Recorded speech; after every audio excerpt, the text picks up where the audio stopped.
Chapter 7. Agricultural Experience. I had now been in this unhappy island above 10 months. All possibility of deliverance from this condition seemed to be entirely taken from me, and I firmly believe that no human shape had ever set foot upon that place. Having now secured my habitation, as I thought, fully to my mind, I had a great desire to make a more perfect discovery of the island, and to see what other productions I might find, which I yet knew nothing of. It was the 15th of July that I began to take a more particular survey of the island itself. I went up the creek first, where, as I hinted, I brought my rafts on shore. I found after I came about 2 miles up that the tide did not flow any higher, and that it was no more than a little brook of running water, very fresh and good, but this being the dry season, there was hardly any water in some parts of it, at least not enough to run in any stream, so as it could be perceived. On the banks of this brook I found many pleasant savannas or meadows, plain, smooth, and covered with grass, and on the rising parts of them, next to the higher grounds, where the water, as might be supposed, never overflowed, I found a great deal of tobacco, green and growing to a great and very strong stalk. There were other plants which I had no notion of or understanding about, that might perhaps have virtues of their own, which I could not find out. I searched for the cassava root which the Indians in all that climate make their bread of, but I could find none. I saw large plants of aloes, but did not understand them. I saw several sugar canes, but wild and, for want of cultivation, imperfect. I contented myself with these discoveries for this time, and came back musing with myself what course I might take to know the virtues and goodness of any of the fruits or plants which I should discover, but could bring it to no conclusion, for, in short, I had made so little observation while I was in the Brazils that I little knew of the plants of the field, at least very little that might serve to any purpose now in my distress. The next day, the 16th, I went up the same way again, and after going something further than I had gone the day before, I found the brook and the savannas cease, and the country become more woody than before. In this part I found different fruits, and particularly I found melons upon the ground and in great abundance, and grapes upon the trees. The vines had spread, indeed, over the trees, and the clusters of grapes were just now in their prime, very ripe and rich. This was a surprising discovery, and I was exceedingly glad of them, but I was warned by my experience to eat sparingly of them, remembering that when I was ashore in Barbary, the eating of grapes killed several of our Englishmen, who were slaves there, by throwing them into fluxes and fevers.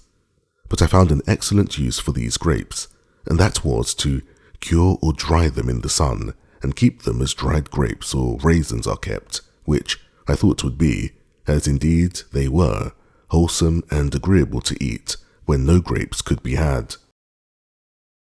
I spent all that evening there, and went not back to my habitation, which, by the way, was the first night, as I might say, I had lain from home. In the night I took my first contrivance, and got up in the tree, where I slept well, and the next morning proceeded upon my discovery, travelling nearly 4 miles, as I might judge by the length of the valley, keeping still due north, with a ridge of hills on the south and north side of me. At the end of this march I came to an opening where the country seemed to descend to the west, and a little spring of fresh water, which issued out of the side of the hill by me, ran the other way, that is, due east, and the country appeared so fresh, so green, so flourishing, everything being in a constant verdure or flourish of spring, that it looked like a planted garden.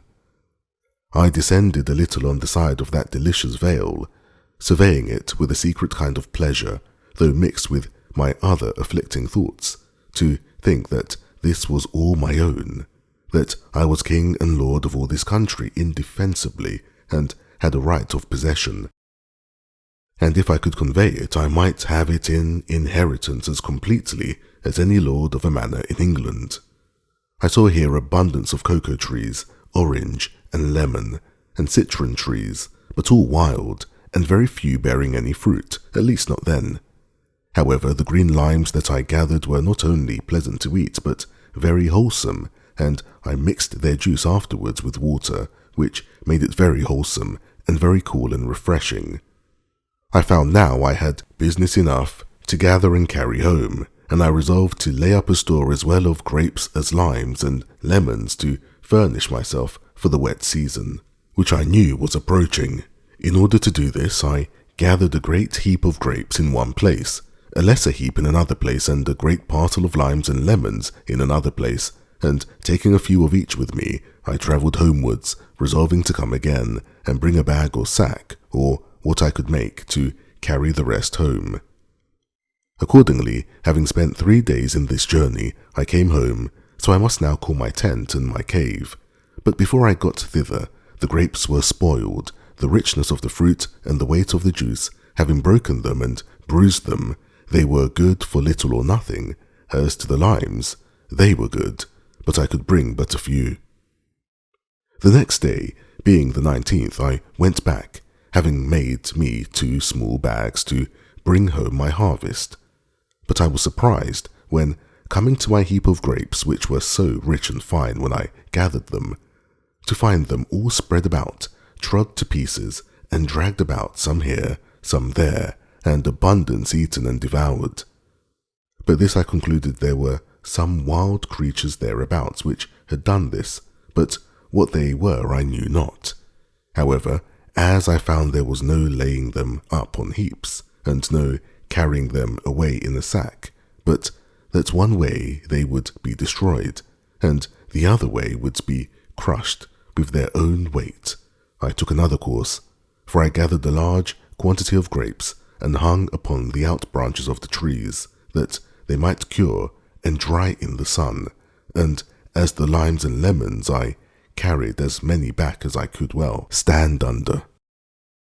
When I came home from this journey, I contemplated with great pleasure the fruitfulness of the valley and the pleasantness of the situation, the security from storms on that side of the water and the wood, and concluded that I had pitched upon a place to fix my abode which was by far the worst part of the country. Upon the whole, I began to consider of removing my habitation and looking out for a place equally safe as where I now was, situated, if possible, in that pleasant, fruitful part of the island. This thought ran long in my head, and I was exceedingly fond of it for some time, the pleasantness of the place tempting me. But when I came to a nearer view of it, I considered that I was now by the seaside, where it was at least possible that something might happen to my advantage, and by the same ill fate that brought me hither might bring some other unhappy wretches to the same place. And though it was scarce probable that any such thing should ever happen, yet to enclose myself among the hills and woods in the centre of the island was to anticipate my bondage, and to render such an affair not only improbable but impossible, and that therefore I ought not by any means to remove.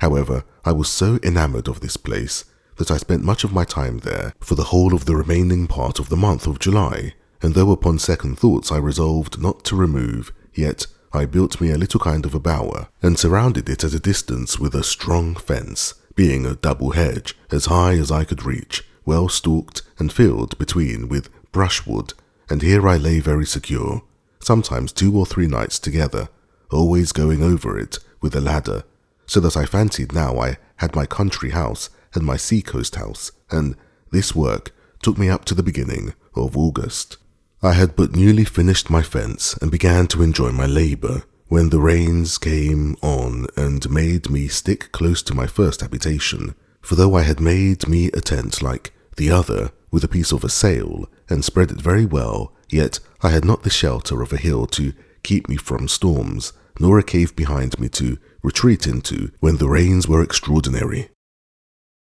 About the beginning of August, as I said, I had finished my bower and began to enjoy myself. The 3rd of August I found the grapes I had hung up perfectly dried, and indeed were excellent good raisins of the sun.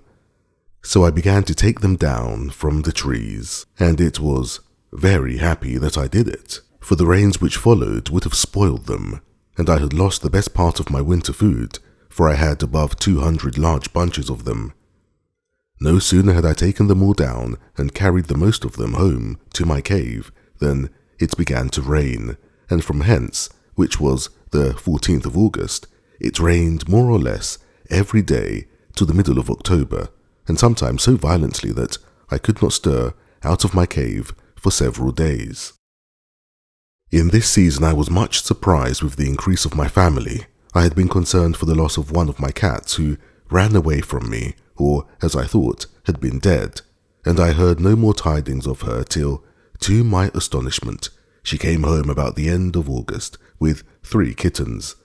This was more strange to me because, though I had killed a wild cat, as I called it, with my gun, yet I thought it was a quite different kind from our European cats, but the young cats were the same kind of house breed as the old one, and both my cats being females, I thought it was very strange.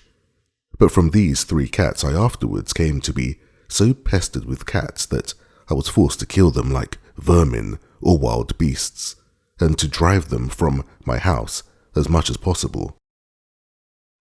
From the 14th of August to the 26th, incessant rain so that I could not stir, and was now very careful not to be much wet. In this confinement I began to be straitened for food, but venturing out twice, I one day killed a goat, and the last day, which was the 26th, found a very large tortoise, which was a treat to me, and my food was regulated thus.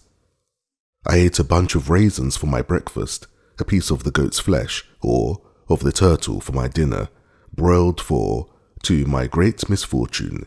I had no vessel to boil or sew anything, and 2 or 3 of the turtle's eggs for my supper. During this confinement in my cover by the rain, I worked daily 2 or 3 hours at enlarging my cave, and by degrees worked it on towards one side, till I came to the outside of the hill and made a door or way out, which came beyond my fence or wall, and so I came in and out this way.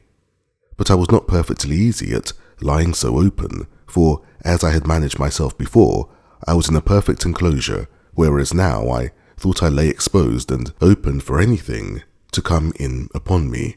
and yet I could not perceive that there was any living thing to fear, the biggest creature that I had yet seen upon the island being a goat. September 30th. I was now come to the unhappy anniversary of my landing. I cast up the notches on my post and found I had been on shore 365 days. I kept this day as a solemn fast, setting it apart for religious exercise, prostrating myself on the ground with the most serious humiliation, confessing my sins to God, acknowledging his righteous judgments upon me, and praying to him to have mercy on me through Jesus Christ, and not having tasted the least refreshment for 12 hours, even till the going down of the sun. I then ate a biscuit cake and a bunch of grapes, and went to bed, finishing the day as I began it. I had all this time observed no Sabbath, for as at first I had no sense of religion upon my mind, I had after some time omitted to distinguish the weeks by making a longer notch than ordinary for the Sabbath day, and so did not really know what any of the days were. But now, having cast up the days as above, I found I had been there a year. So I divided it into weeks, and set apart every 7th day for a Sabbath, though I found at the end of my account I had lost a day or 2 in my reckoning. A little after this, my ink began to fail me, and so I contented myself to use it more sparingly, and to write down only the most remarkable events of my life, without continuing a daily memorandum of other things. The rainy season and the dry season began now to appear regular to me, and I learned to divide them so as to provide for them accordingly, but I bought all my experience before I had it, and this I am going to relate was one of the most discouraging experiments that I made. I have mentioned that I have saved the few years of barley and rice, which I had so surprisingly found spring up, as I thought, of themselves, and I believe there were about 30 stalks of rice and about 20 of barley, and now I thought it a proper time to sow it after the rains, the sun being in its southern position going from me. Accordingly, I dug up a piece of ground as well as I could with my wooden spade, and dividing it into 2 parts, I sowed my grain. But as I was sowing, it casually occurred to my thoughts that I would not sow it all at first, because I did not know when was the proper time for it. So I sowed about 2/3 of the seed, leaving about a handful of each. It was a great comfort to me afterwards that I did so, for not one grain of what I sowed this time came to anything. For the dry months following, the earth having had no rain after the seed was sown, it had no moisture to assist its growth, and never came up at all till the wet season had come again, and then it grew as if it had been but newly sown. Finding my first seed did not grow, which I easily imagined was by the drought, I sought for a moister piece of ground to make another trial in, and I dug up a piece of ground near my new bower, and sowed the rest of my seed in February, a little before the vernal equinox, and this having the rainy months of March and April to water it, sprung up very pleasantly and yielded a very good crop. But having part of the seed left only, and not daring to sow all that I had but a small quantity at last, my whole crop not amounting to above half a peck of each kind. But by this experiment I was made master of my business, and knew exactly when the proper season was to sow, and that I might expect 2 seed times and 2 harvests every year. While this corn was growing, I made a little discovery, which was of use to me afterwards. As soon as the rains were over and the weather began to settle, which was about the month of November, I made a visit up the country to my bower, where, though I had not been some months, I found all things just as I left them. The circle or double hedge that I had made was not only firm and entire, but the stakes which I had cut out of some trees that grew thereabouts were all shot out and grown with long branches, as much as a willow tree usually shoots the first year after lopping its head. I could not tell what tree to call it that these stakes were cut from. I was surprised and yet very well pleased to see the young trees grow, and I pruned them and led them up to grow as much alike as I could, and it is scarce credible how beautiful a figure they grew into 3 years, so that though the hedge made a circle of about 25 yards in diameter, yet the trees, for such I might now call them, soon covered it, and it was a complete shade, sufficient to lodge under all the dry season. This made me resolve to cut some more stakes, and make me a hedge like this, in a semicircle round my wall, I mean that of my first dwelling, which I did, and placing the trees or stakes in a double row, at about 8 yards distance from my first fence, they grew presently, and were at first a fine cover to my habitation, and afterwards served for a defence also, as I shall observe in its order. I found now that the seasons of the year might generally be divided, not into summer and winter as in Europe, but into the rainy seasons and the dry seasons, which were generally thus: the half of February, the whole of March, and the half of April, rainy, the sun being then on or near the equinox. The half of April, the whole of May, June, and July, and the half of August, dry, the sun being then to the north of the line. The half of August, the whole of September, and the half of October, rainy, the sun being then come back. The half of October, the whole of November, December, and January, and the half of February, dry, the sun being then to the south of the line. The rainy season sometimes held longer or shorter as the winds happened to blow, but this was the general observation I made. After I had found by experience the ill consequences of being abroad in the rain, I took care to furnish myself with provisions beforehand, that I might not be obliged to go out, and I sat within doors as much as possible during the wet months. This time I found much employment, and very suitable also to the time, for I found great occasion for many things which I had no way to furnish myself with, but by hard labour and constant application. Particularly, I tried many ways to make myself a basket, but all the twigs I could get for the purpose proved so brittle that they would do nothing. It proved of excellent advantage to me now that when I was a boy, I used to take great delight in standing at a basket maker's in the town where my father lived, to see them make their wickerware, and being, as boys usually are, very officious to help, and a great observer of the manner in which they worked those things, and sometimes leading a hand, I had by these means full knowledge of the methods of it, and I wanted nothing but the materials when it came into my mind that the twigs of that tree from whence I cut my stakes that grew might possibly be as tough as the sallows, willows, and osiers of England, and I resolved to try. Accordingly, the next day I went to the country house, as I called it, and cutting some of the smaller twigs, I found them to my purpose as much as I could desire, whereupon I came the next time prepared with a hatchet to cut down the quantity, which I soon found, for there was a great plenty of them. These I set up to dry within my circle or hedge, and when they were fit for use I carried them to my cave, and here, during the next season, I employed myself in making, as well as I could, a great many baskets, both to carry earth or to carry or lay up anything, as I had occasion. And though I did not finish them very handsomely, yet I made them sufficiently serviceable for my purpose. Thus afterwards I took care never to be without them, and as my wickerware decayed, I made more especially strong, deep baskets to place my corn in, instead of sacks, when I should come to have any quantity of it. Having mastered this difficulty and employed a world of time about it, I bestirred myself to see, if possible, how to supply two wants. I had no vessels to hold anything that was liquid except 2 runlets, which were almost full of rum, and some glass bottles, some of the common size, and others which were case bottles, square, for the holding of water, spirits, and so forth.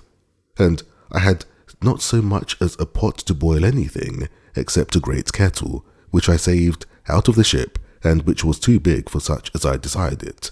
namely to make broth, and stew a bit of meat by itself.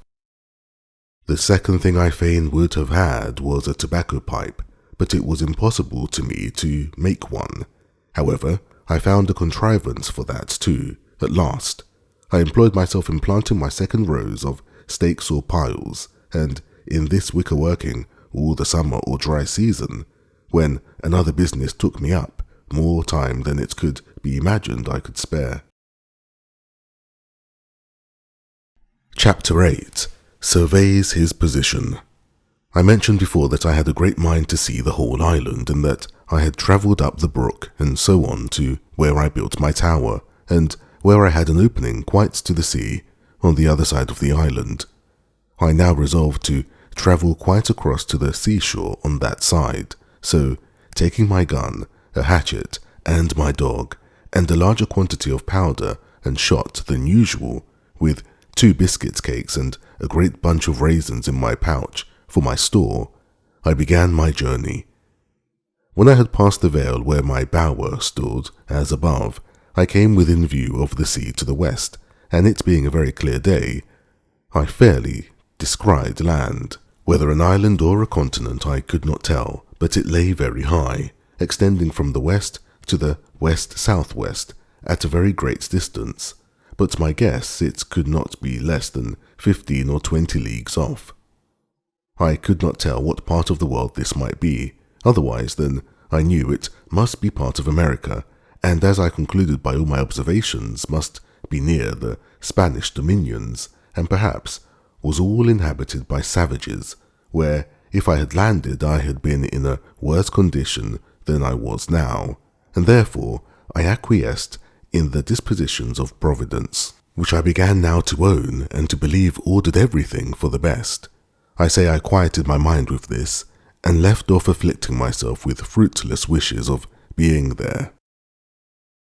Besides, after some thought upon this affair, I considered that if this land was the Spanish coast, I should certainly, one time or other, see some vessel pass or repass one way or other, but if not, then it was the savage coast between the Spanish country and Brazil, where we are found the worst savages,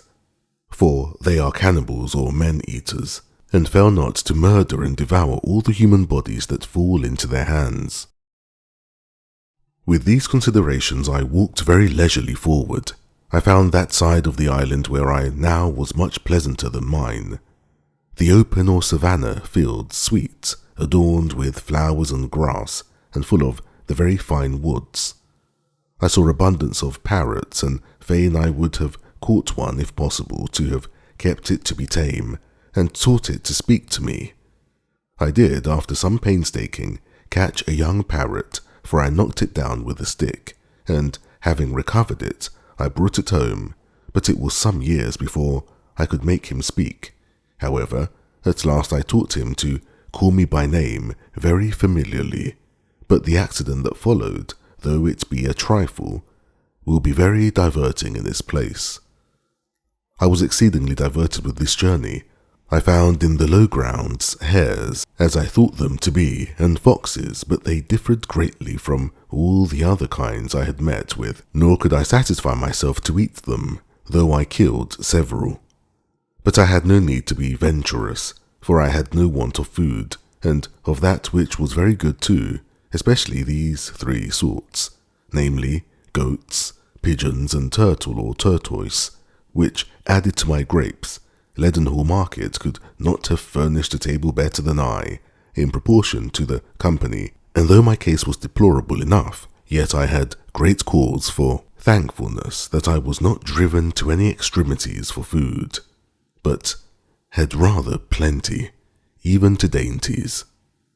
I never travelled in this journey above 2 miles outright in a day, or thereabouts, but I took so many turns and returns to see what discoveries I could make, that I came weary enough to the place where I resolved to sit down all night, and then I either reposed myself in a tree or surrounded myself with a row of stakes set upright in the ground, either from one tree to another, or so as no wild creature could come at me without waking me.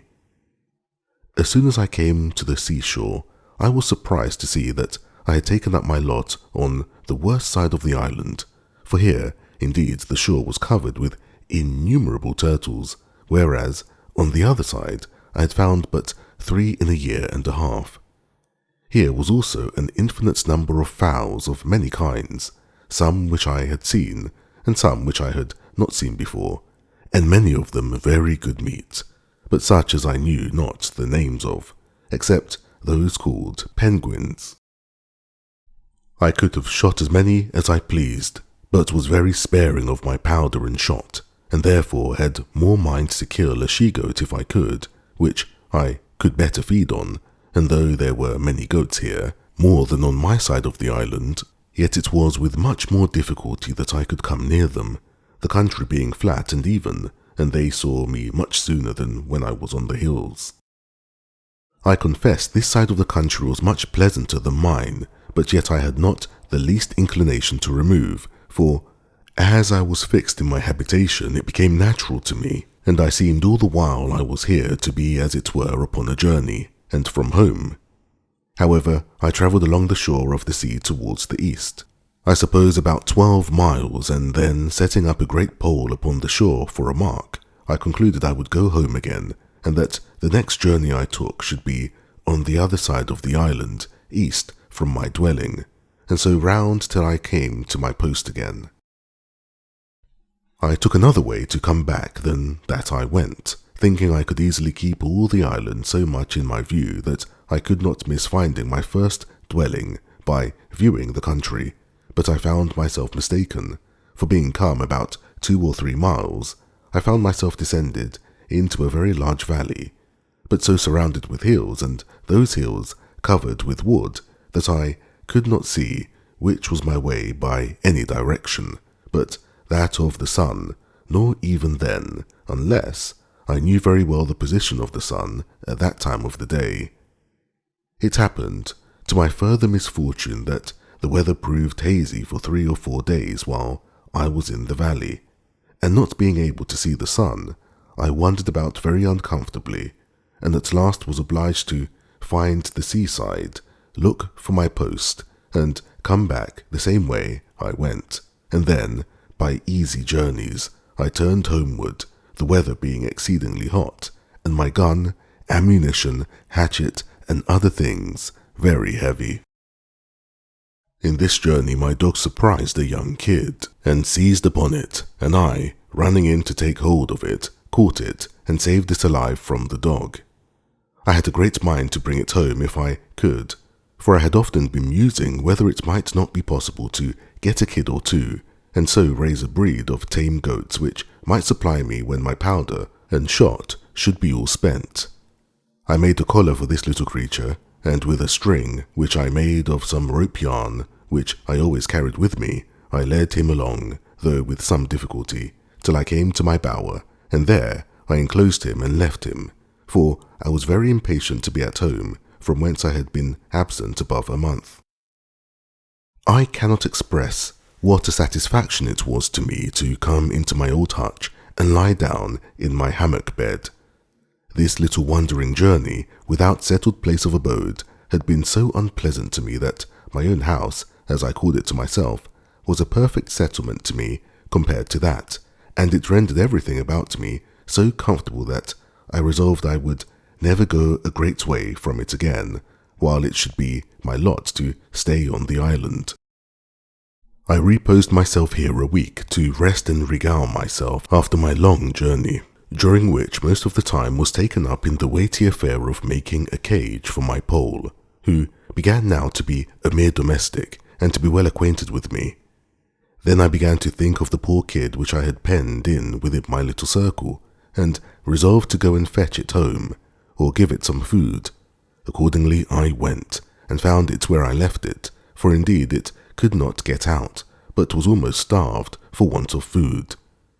I went and cut boughs of trees and branches of such shrubs as I could find, and threw it over, and having fed it, I tied it as I did before to lead it away, but it was so tame with being hungry that I had no need to have tied it, for it followed me like a dog, and as I continually fed it, the creature became so loving, so gentle, and so fond, that it became from that time one of my domestics also, and would never leave me afterwards. The rainy season of the autumnal equinox was now come, and I kept the 30th of September in the same solemn manner as before, being the anniversary of my landing on the island, having now been there 2 years, and no more prospects of being delivered than the first day I came there. I spent the whole day in humble and thankful acknowledgments of the many wonderful mercies which my solitary condition was attended with, and without which it might have been infinitely more miserable.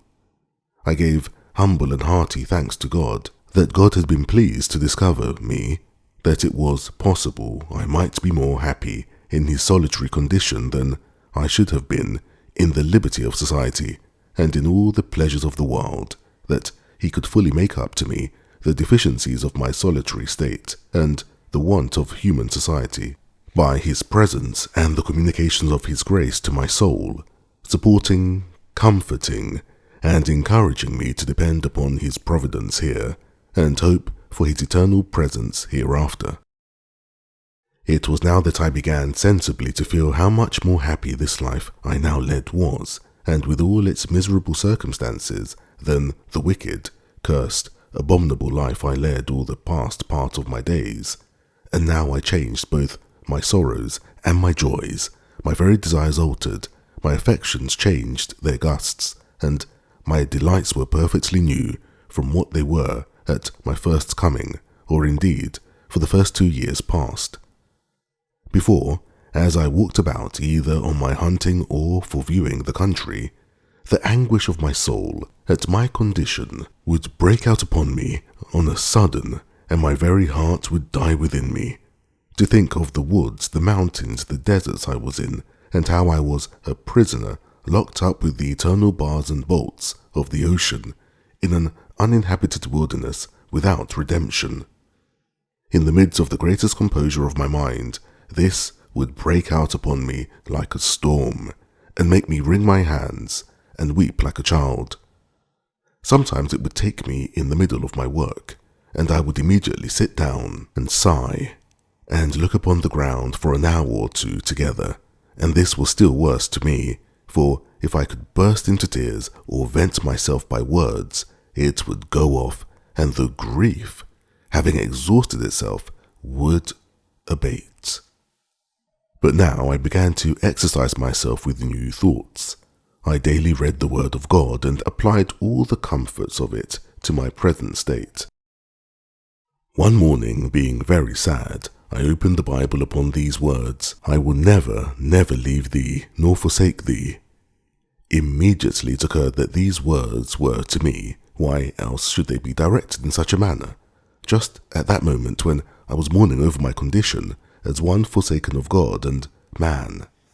"Well then," said I, "if God does not forsake me, of what ill consequence can it be, or what matters it, though the world should all forsake me? Seeing, on the other hand, if I had all the world and should lose the favour and blessing of God, there would be no comparison in the loss." From this moment I began to conclude in my mind that it was possible for me to be more happy in this forsaken, solitary condition than it was probable I should ever have been in any other particular state in the world. And with this thought, I was going to give thanks to God for bringing me to this place. I know not what it was, but something shocked my mind at that thought, and I durst not speak the words.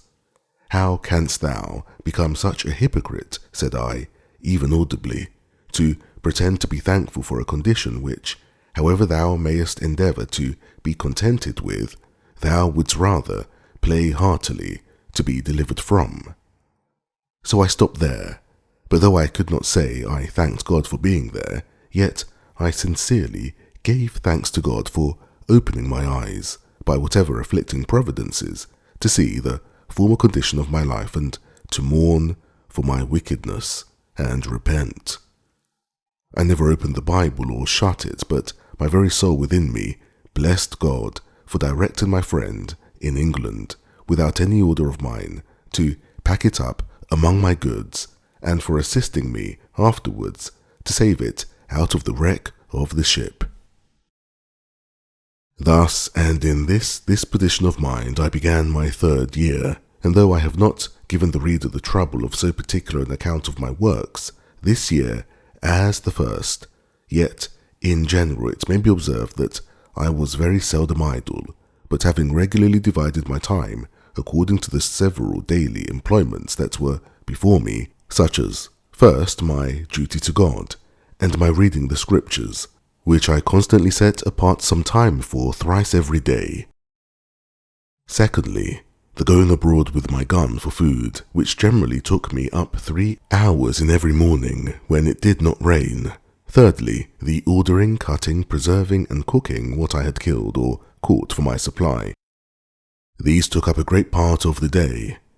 Also, it is to be considered that in the middle of the day, when the sun was in the zenith, the violence of the heat was too great to stir out, so that about 4 hours in the evening was all the time I could be supposed to work in, with this exception that sometimes I changed my hours of hunting and working, and went to work in the morning, and abroad with my gun in the afternoon. To this short time, allowed for labour I desire may be added to exceeding laboriousness of my work, the many hours which, for want of tools, want of help, and want of skill, everything I did took up out of my time. For example, I was full 42 days in making a board for a long shelf which I wanted in my cave, whereas 2 sawyers, with their tools and a sawpit, would have cut 6 of them out of the same tree in half a day. My case was this: it was to be a large tree which was to be cut down, because my board was to be a broad one. This tree I was 3 days in cutting down, and 2 more cutting off the boughs, and reducing it to a log or piece of timber. With inexpressible hacking and hewing I reduced both the sides of it into chips till it began to be light enough to move. Then I turned it, and made one side of it smooth and flat, as a board from end to end. Then, turning that side downward, cut the other side till I brought the plank to be about 3 inches thick and smooth on both sides. Anyone may judge the labour of my hands in such a piece of work, but labour and patience carried me through that, and many other things. I only observed this in particular to show the reason why so much of my time went away with so little work, namely, that what might be a little to be done with help and tools was a vast labour and required a prodigious time to do alone and by hand. But notwithstanding this, with patience and labour I got through everything that my circumstances made necessary to me to do, as will appear by what follows. I was now in the months of November and December, expecting my crop of barley and rice.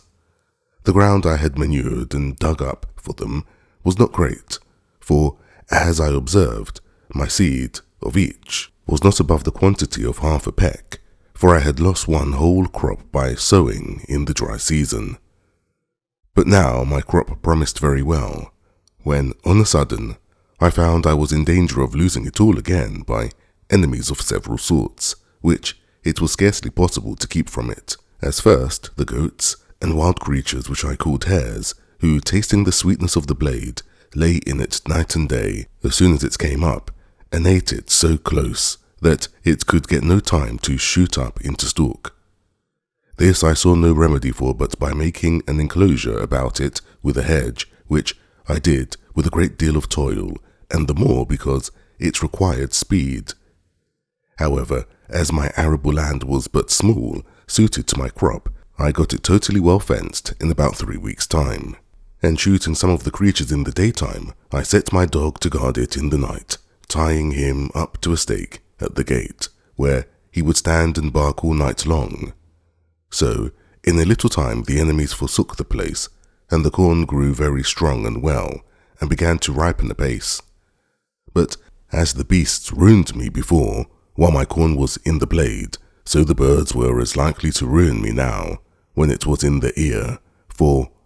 going along by the place to see how it throve, I saw my little crop surrounded with fowls, of I know not how many sorts, who stood, as it were, watching till I should be gone. I immediately let fly among them, for I always had my gun with me. I had no sooner shot, but there rose up a little cloud of fowls, which I had not seen at all, from among the corn itself. This touched me sensibly, for I foresaw that in a few days they would devour all my hopes, that I should be starved, and never be able to raise a crop at all, and what to do I could not tell. However, I resolved not to lose my corn, if possible, though I should watch it night and day. In the first place I went among it to see what damage was already done, and found that they had spoiled a good deal of it, but that it was yet too green for them. The loss was not so great, but that the remainder was likely to be a good crop if it could be saved.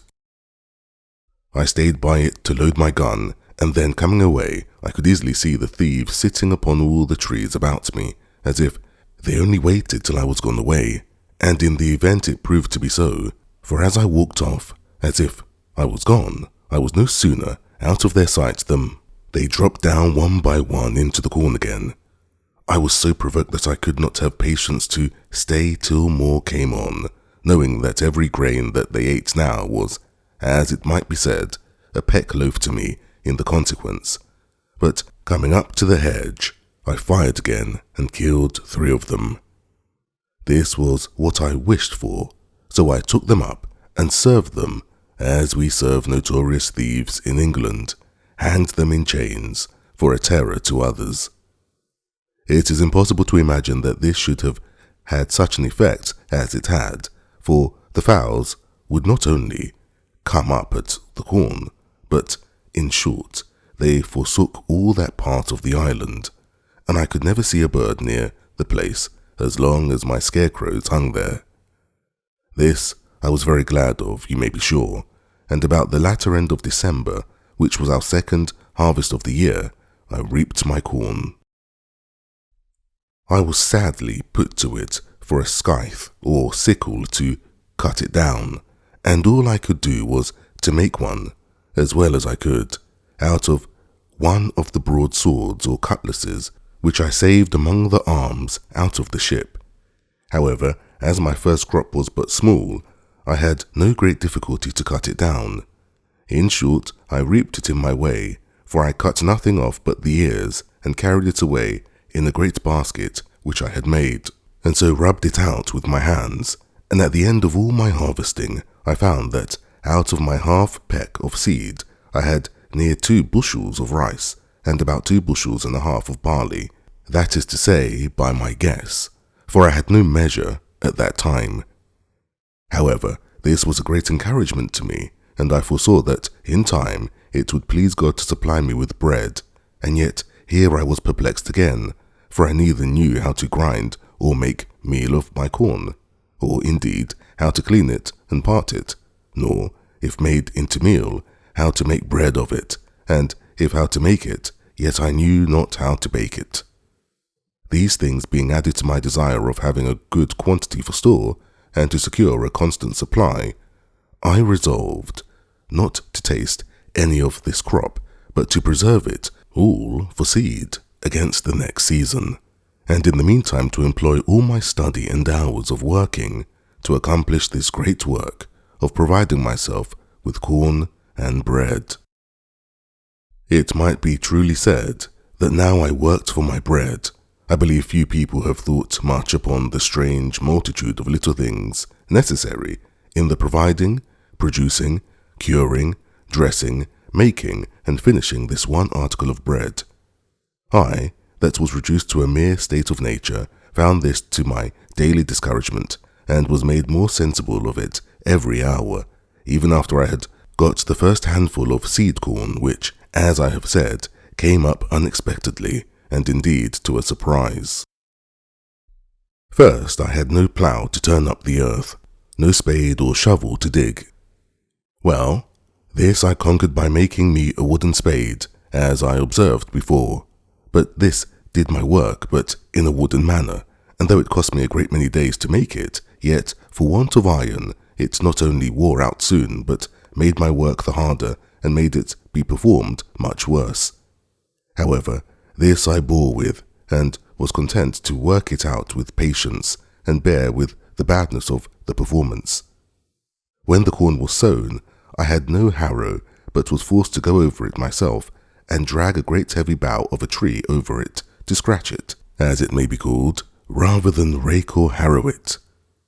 When it was growing and grown, I have observed already how many things I wanted to fence it, secure it, mow or reap it, cure and carry it home, thrash,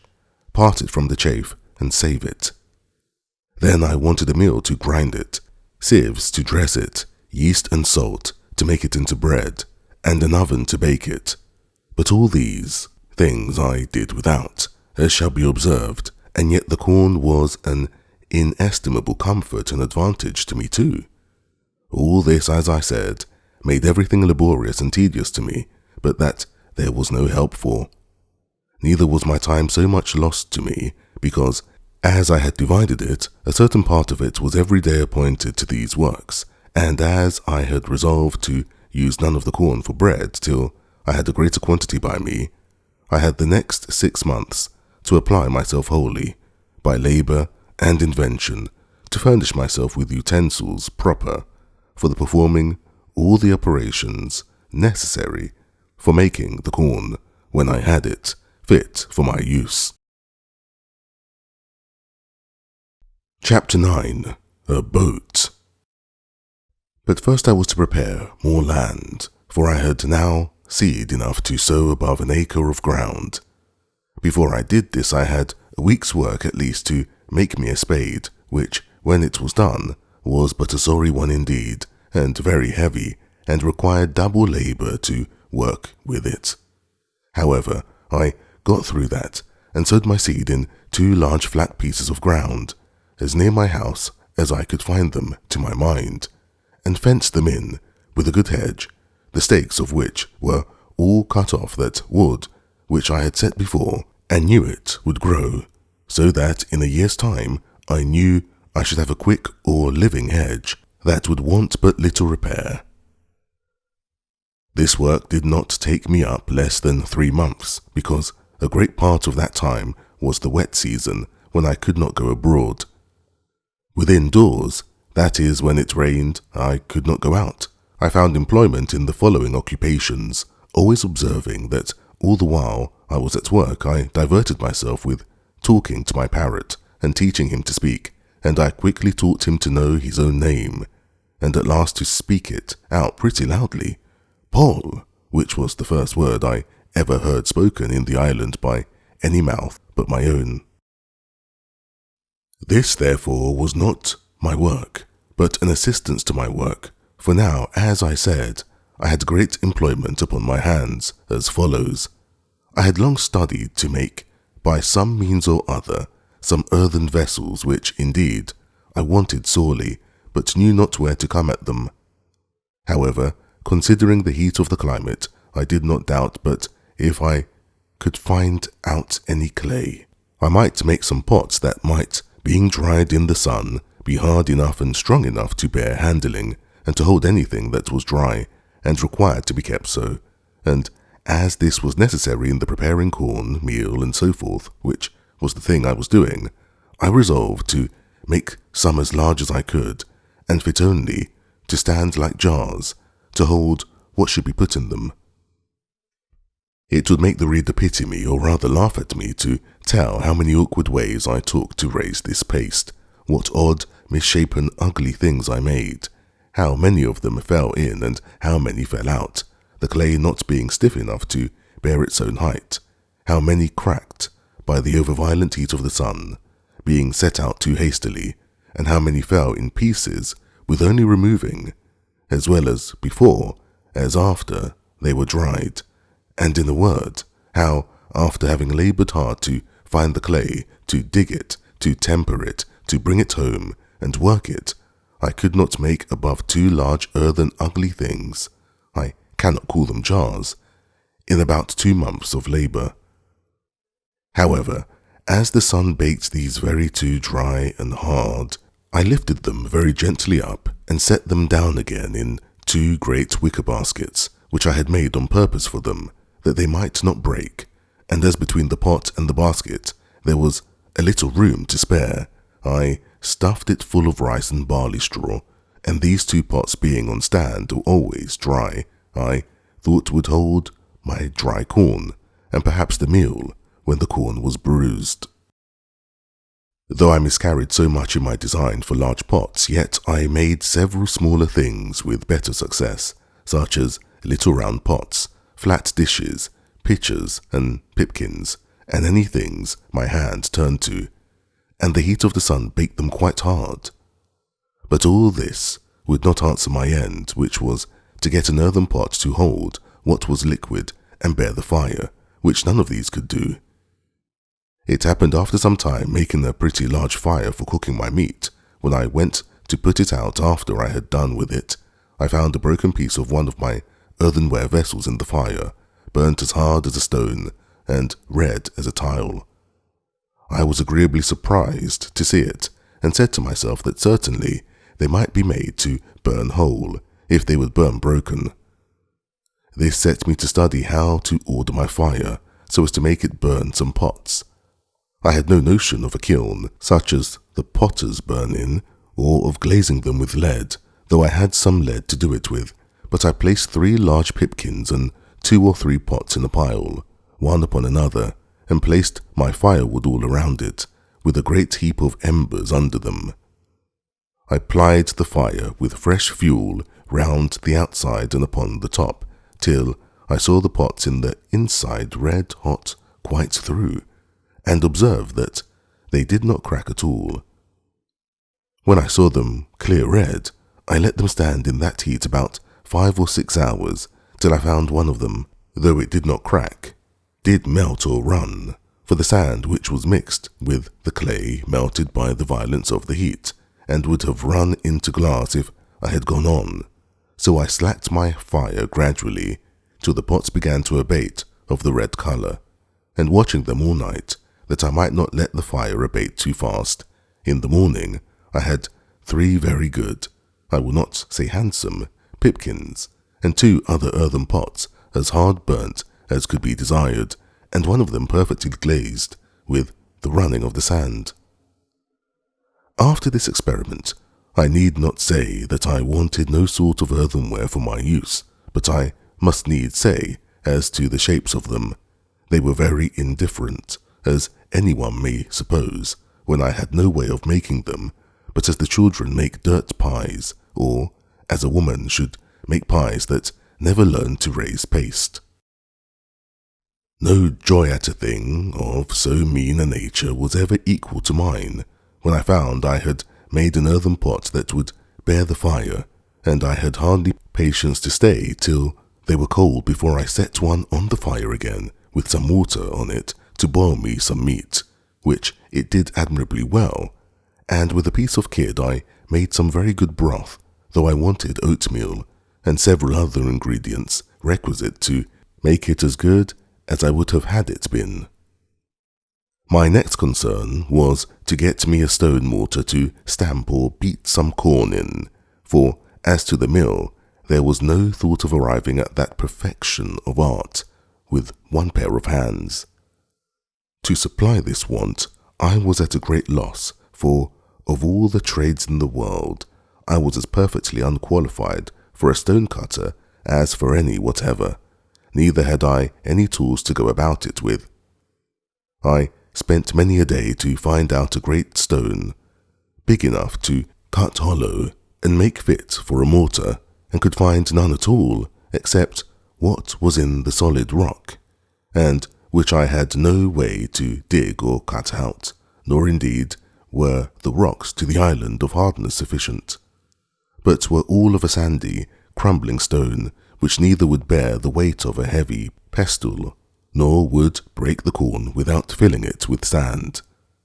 So, after a great deal of time lost in searching for a stone, I gave it over, and resolved to look out for a great block of hard wood, which I found indeed much easier, and getting one as big as I had strength to stir, I rounded it, and formed it on the outside with my axe and hatchet, and then with the help of fire and infinite labour made a hollow place in it, as the Indians in Brazil make their canoes.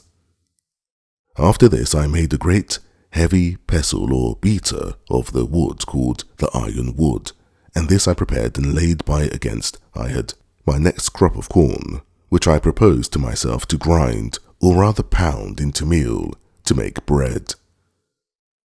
My next difficulty was to make a sieve or searce, to dress my meal, and to part it from the bran and the husk, without which I did not see it possible I could have any bread. This was a most difficult thing even to think on, for, to be sure, I had nothing like the necessary thing to make it, I mean, fine thin canvas or stuff to searce the meal through. And here I was at a full stop for many months, nor did I really know what to do. Linen I had none left but what was mere rags. I had goat's hair, but neither knew how to weave it or spin it, and had I known, here were no tools to work it with.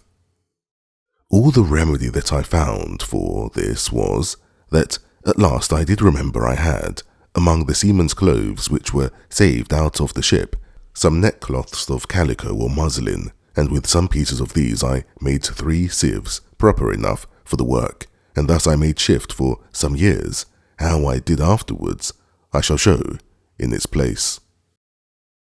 The baking part was the next thing to be considered, and how I should make bread when I came to have corn, for first I had no yeast. As to that part there was no supplying the want, so I did not concern myself much about it, but for an oven I was indeed in great pain. At length I found out an experiment for that also, which was this. I made some earthen vessels very broad but not deep, that is to say, about 2 feet diameter, and not above 9 inches deep. These I burned in the fire, as I had done the other, and laid them by, and when I wanted to bake, I made a great fire upon my hearth, which I had paved with some square tiles, of my own baking and burning also, but I should not call them square. When the firewood was burned pretty much into embers or live coals, I drew them forward upon this hearth, so as to cover it all over, and there I let them lie till the hearth was very hot. Then, sweeping away all the embers, I set down my loaf or loaves, and, whelming down the earthen pot upon them, drew the embers all round the outside of the pot, to keep in and add to the heat, and thus, as well as in the best oven in the world, I baked my barley loaves, and became, in little time, a good pastry cook into the bargain, for I made myself several cakes and puddings of the rice, but I made no pies, neither had I anything to put into them, supposing I had, except the flesh either of fowls or goats. It need not be wondered at if all these things took me up most part of the 3rd year of my abode here, for it is to be observed that in the intervals of these things I had my new harvest and husbandry to manage, for I reaped my corn in its season, and carried it home as well as I could, and laid it up in the year, in my large baskets till I had time to rub it out, for I had no floor to thrash it on, or instrument to thrash it with. And now, indeed, my stock of corn increasing, I really wanted to build my barns bigger. I wanted a place to lay it up in, for the increase of the corn now yielded me so much, that I had of the barley about 20 bushels, and of the rice as much more, insomuch that now I resolved to begin to use it freely, for my bread had been quite gone a great while. Also, I resolved to see what quantity would be sufficient for me a whole year, and to sow but once a year.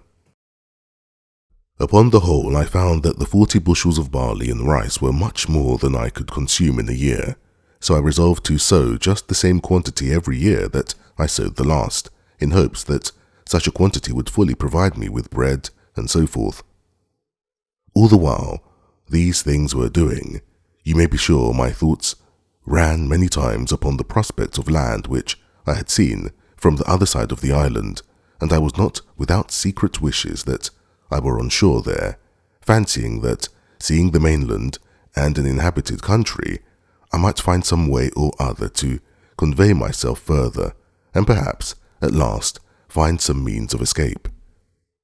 But all this while I made no allowance for the dangers of such an undertaking, and how I might fall into the hands of savages, and perhaps such as I might have reason to think far worse than the lions and tigers of Africa, that if I once came in their power, I should run a hazard of more than 1,000 to 1 of being killed, and perhaps of being eaten, for I had heard that the people of the Caribbean coast were cannibals or man-eaters, and I knew by their latitude that I could not be far from that shore. Then, supposing they were not cannibals, yet they might kill me, as many Europeans who had fallen into their hands had been served, even when they had been 10 or 20 together. Much more I, that was but one, and could make little or no defence. All these things, I say, which I ought to have considered well, and did come into my thoughts afterwards, yet gave me no apprehensions at first, and my head ran mightily upon the thought of getting over to the shore. Now I wished for my boy Xury, and the long boat with shoulder of mutton sail, with which I sailed above 1,000 miles on the coast of Africa, but this was in vain. Then I thought I would go and look at our ship's boat, which, as I have said, was blown up upon the shore a great way, in the storm, when we were first cast away. She lay almost where she did at first, but not quite, and was turned, by the force of the waves and the winds, almost bottom upward, against a high ridge of beachy, rough sand, but no water about her. If I had had hands to have refitted her, and to have launched her into the water, the boat would have done well enough, and I might have gone back into the Brazils with her easily enough, but I might have foreseen that I could no more turn her and set her upright upon her bottom, that I could remove the island. However, I went to the woods and cut levers and rollers, and brought them to the boat, resolving to try what I could do, suggesting to myself that if I could but turn her down, I might repair the damage she had received, and she would be a very good boat, and I might go to sea in her very easily. I spared no pains, indeed, in this piece of fruitless toil and spent, I think, 3 or 4 weeks about it, at last finding it impossible to heave it up with my little strength. I fell to digging away the sand, to undermine it, and so to make it fall down, setting pieces of wood to thrust and guide it right to the fall. But when I had done this, I was unable to stir it up again, or to get under it, much less to move it forward towards the water. So I was forced to give it over, and yet, though I gave over the hopes of the boat, my desire to venture over for the main increased, rather than decreased, as the means for it seemed impossible. This at length put me upon thinking whether it was not possible to make myself a canoe such as the natives of those climates make, even without tools, or, as I might say, without hands, of a trunk, of a great tree. This I not only thought possible but easy, and pleased myself extremely with the thoughts of making it, and with my having much more convenience for it than any of the Negroes or Indians, but not at all considering the particular inconveniences which I lay under more than the Indians did, namely, want of hands to move it, when it was made, into the water, a difficulty much harder for me to surmount than all the consequences of want of tools could be to them. For what was it to me, if when I had chosen a vast tree in the woods, and with much trouble cut it down, if I had been able to, with my tools, to hewn and dub the outside into the proper shape of a boat, and burn or cut out the inside to make it hollow, so as to make a boat of it, if, after all this, I must leave it just where I found it, and not be able to launch it into the water.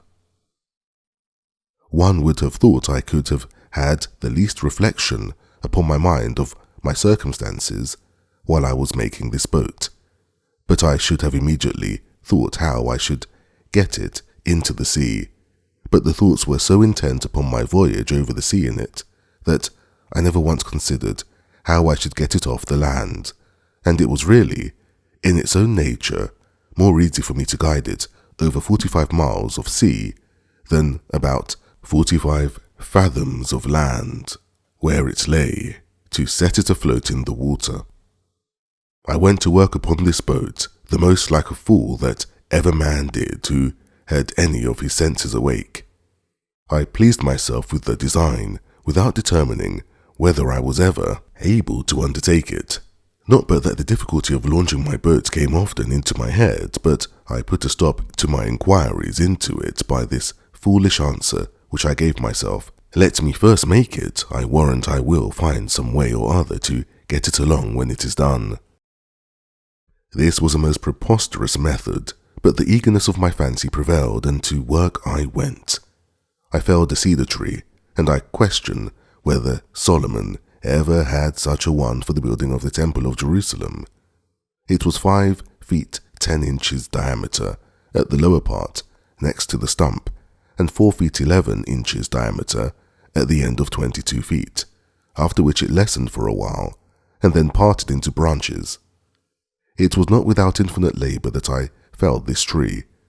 I was 20 days hacking and hewing at it at the bottom. I was 14 more getting the branches and limbs, and the vast spreading head cut off, which I hacked and hewed through with axe and hatchet, and inexpressible labour. After this, it cost me a month to shape it and dub it into a proportion, and to something like the bottom of a boat, that it might swim upright as it ought to do. It cost me near 3 months more to clear the inside and work it out so as to make an exact boat of it. This I did, indeed, without fire, by mere mallet and chisel, and by the dint of hard labour, till I had brought it to be a very handsome periagua, and big enough to have carried 26 men, and consequently big enough to have carried me and all my cargo. When I had gone through this work, I was extremely delighted with it. The boat was really much bigger than ever I saw a canoe or periagua that was made of one tree in my life. Many a weary stroke it had cost, you may be sure, and had I gotten it into the water, I make no question, but I should have begun the maddest voyage and the most unlikely to be performed that ever was undertaken. But all my devices to get it into the water failed me, though they cost me infinite labour too. It lay about 100 yards from the water, and not more, but the first inconvenience was, it was uphill towards the creek. Well, to take away this discouragement, I resolved to dig into the surface of the earth, and so make a declivity. This I began, and it cost me a prodigious deal of pains. But who grudge pains who have their deliverance in view? But when this was worked through and this difficulty managed, it was still much the same, for I could no more stir the canoe than I could the other boat. Then I measured the distance of ground. I resolved to cut a dock or canal to bring the water up to the canoe, seeing I could not bring the canoe down to the water. Well, I began this work, and when I began to enter upon it and calculate how deep it was to be dug, how broad, how the stuff was to be thrown out, I found that, by the number of hands I had, being none but my own, it must have been 10 or 12 years before I could have gone through with it, for the shore lay so high that, at the upper end, it must have been at least 20 feet deep. So at length, though with great reluctancy, I gave this attempt over also. This grieved me heartily, and now I saw, though too late, the folly of beginning a work before we count the cost, and before we judge rightly of our own strength, to go through with it. In the middle of this work I finished my 4th year in this place, and kept my anniversary with the same devotion, and with as much comfort as ever before, for, by a constant study and serious application to the Word of God, and by the assistance of His grace, I gained a different knowledge from what I had before. I entertained different notions of things. I looked now upon the world as a thing remote, which I had nothing to do with, no expectations from, and indeed no desires about. In a word, I had nothing indeed to do with it, nor was ever likely to have. So I thought it looked, as we may perhaps look upon it hereafter, namely, as a place I had lived in, but was come out of it, and well might I say, as Father Abraham to Dives. Between me and thee there is great gulf fixed. In the first place, I was removed from all the wickedness of the world here. I had neither the lusts of the flesh, the lusts of the eye, nor the pride of life. I had nothing to covet, for I had all that I was now capable of enjoying. I was lord of the whole manor, nor, if I pleased, I might call myself king or emperor over the whole country which I had possession of. There were no rivals. I had no competitor, none to dispute sovereignty or command with me. I might have raised shiploadings of corn, but I had no use for it, so I let as little grow as I thought enough for my occasion. I had tortoise or turtle enough, but now and then one was as much as I could put to any use. I had timber enough to have built a fleet of ships, and I had grapes enough to have made wine, or to have cured into raisins, to have loaded that fleet when it had been built. But all I could make use of was all that was valuable. I had enough to eat and supply my wants, and what was all the rest to me? If I killed more flesh than I could eat, the dog must eat it, or vermin. If I sowed more corn than I could eat, it must be spoiled. The trees that I cut down were lying to rot on the ground. I could make no more use of them but for fuel, and that I had no occasion for but to dress my food. In a word, the nature and experience of things dictated to me, upon just reflection, that all the good things of this world are no farther good to us than they are for our use, and that whatever we may heap up to give others, we enjoy just as much as we can use, and no more. The most covetous, gripping miser in the world would have been cured of the vice of covetousness if he had been in my case, for I possessed infinitely more than I knew what to do with. I had no room for desire, except it was of things which I had not, and they were but trifles, though indeed of great use to me. I had, as I hinted before, a parcel of money as well as gold, silver, about £36 sterling. Alas, there the sorry useless stuff lay. I had no manner of business for it, and often thought with myself that I would have given a handful of it for a gross of tobacco pipes, or for a hand mill to grind my corn. Nay, I would have given it all for a sixpenny worth of turnip and carrot seed out of England, or for a handful of peas and beans and a bottle of ink. As it was, I had not the least advantage by it, or benefit from it, but there it lay in a drawer, and grew mouldy with the damp of the cave in the wet seasons, and if I had had the drawer full of diamonds, it had been the same case. They had been of no manner of value to me, because of no use. But I had now brought my state of life to be much easier in itself than it was at first, and much easier to my mind as well as to my body. I frequently sat down to meat with thankfulness, and admired the hand of God's providence, which had thus spread my table in the wilderness. I learned to look more upon the bright side of my condition, and less upon the dark side, and to consider what I enjoyed rather than what I wanted, and this gave me sometimes such secret comforts that I cannot express them, and which I take notice of here, to put those discontented people in mind of it who cannot enjoy comfortably what God has given them, because they see and covet something He has not given them. All our discontents about what we want appear to me to spring from the want of thankfulness for what we have. Another reflection was of great use to me, and doubtless would be so to anyone that should fall into such distress as mine was, and this was, to compare my present condition with what I at first expected it would be, nay, with what it would certainly have been if the good providence of God had not wonderfully ordered the ship to be cast up near to the shore, where I not only could come at her, but could bring what I got out of her to the shore, for my relief and comfort, without which I had wanted for tools to work, weapons for defence, and gunpowder and shot for getting my food. I spent whole hours, I may say whole days, in representing to myself, in the most lively colours, how I must have acted if I had got nothing out of the ship, how I could not have so much as got any food, except fish and turtles, and that, as it was long before I found any of them, I must have perished first, that I should have lived if I had not perished like a mere savage, that if I had killed a goat or a fowl by any contrivance,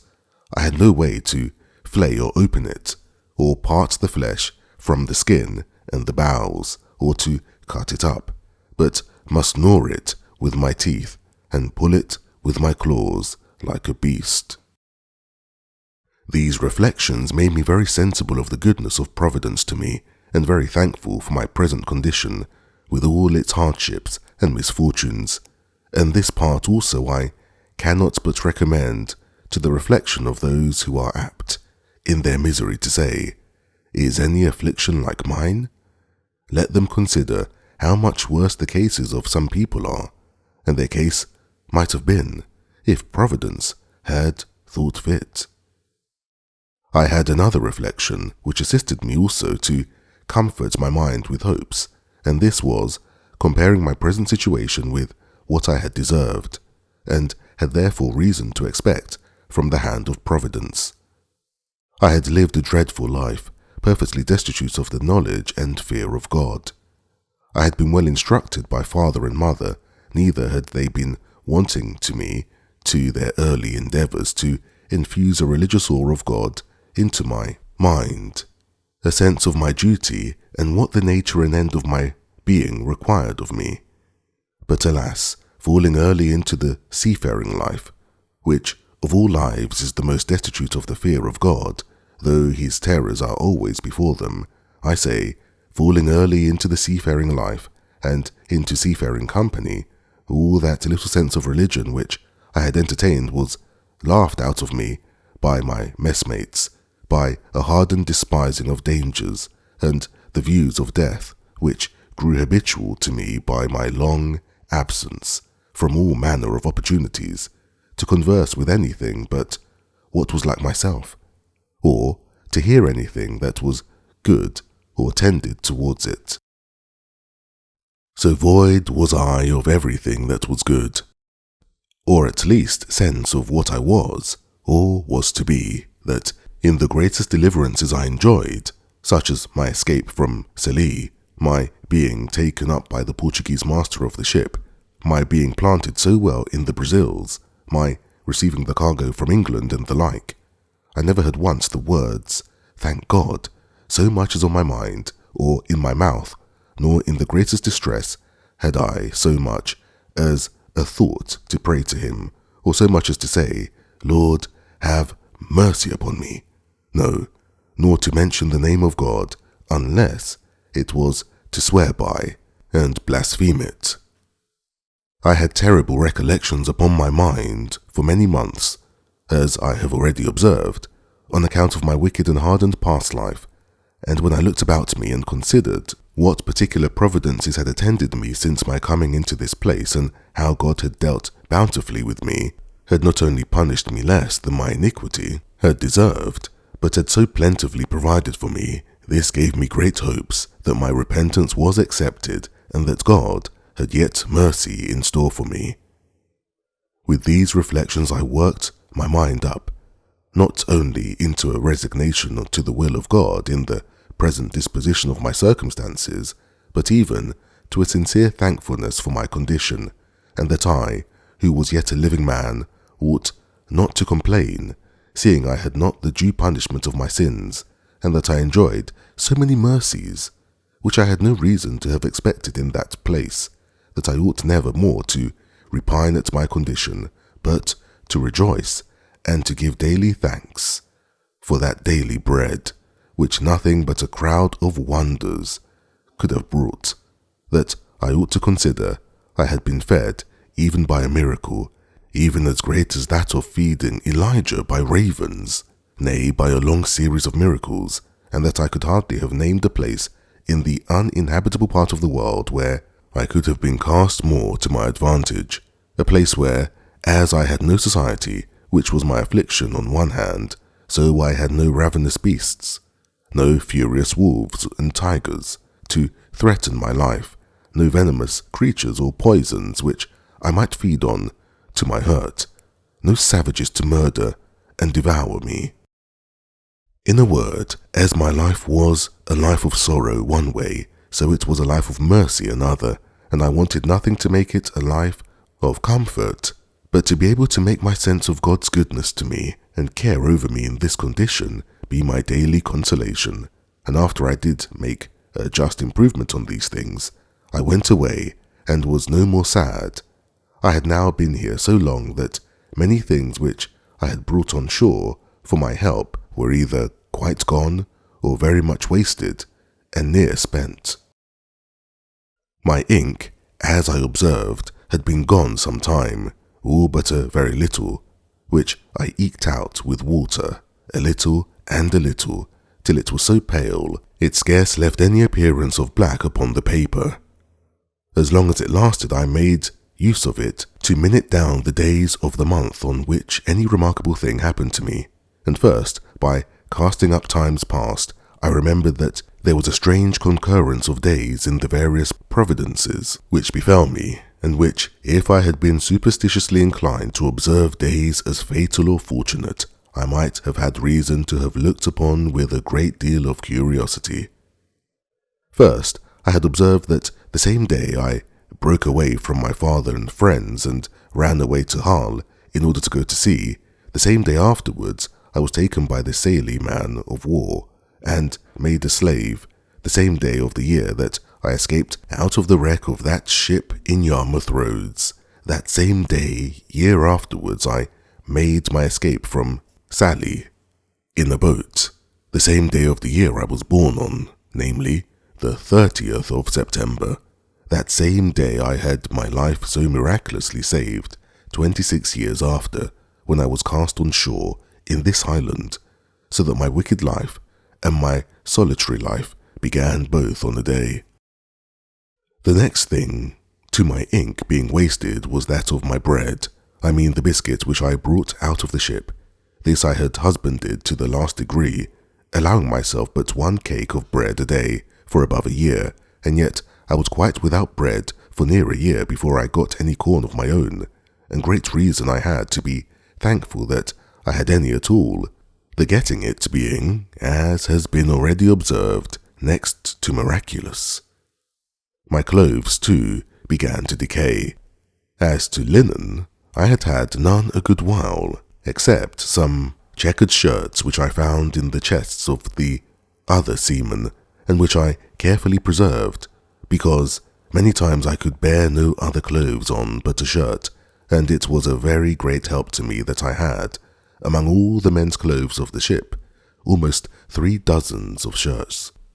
There were also indeed several thick watch-coats of the seamen's which were left, but they were too hot to wear, and though it is true that the weather was so violently hot that there was no need of clothes, yet I could not go quite naked, no, though I had been inclined to it, which I was not, nor could I abide the thought of it, though I was alone. The reason why I could not go naked was, I could not bear the heat of the sun so well when quite naked as with some clothes on, nay, the very heat frequently blistered my skin, whereas with a shirt on, the air itself made some motion, and whistling under the shirt was twofold cooler than without it. No more could I ever bring myself to go out in the heat of the sun without a cap or a hat, the heat of the sun beating with such violence as it does in that place, would give me the headache presently by darting so directly on my head without a cap or hat on, so that I could not bear it, whereas if I put on my hat, it would presently go away. Upon these views I began to consider about putting the few rags I had, which I called clothes, into some order.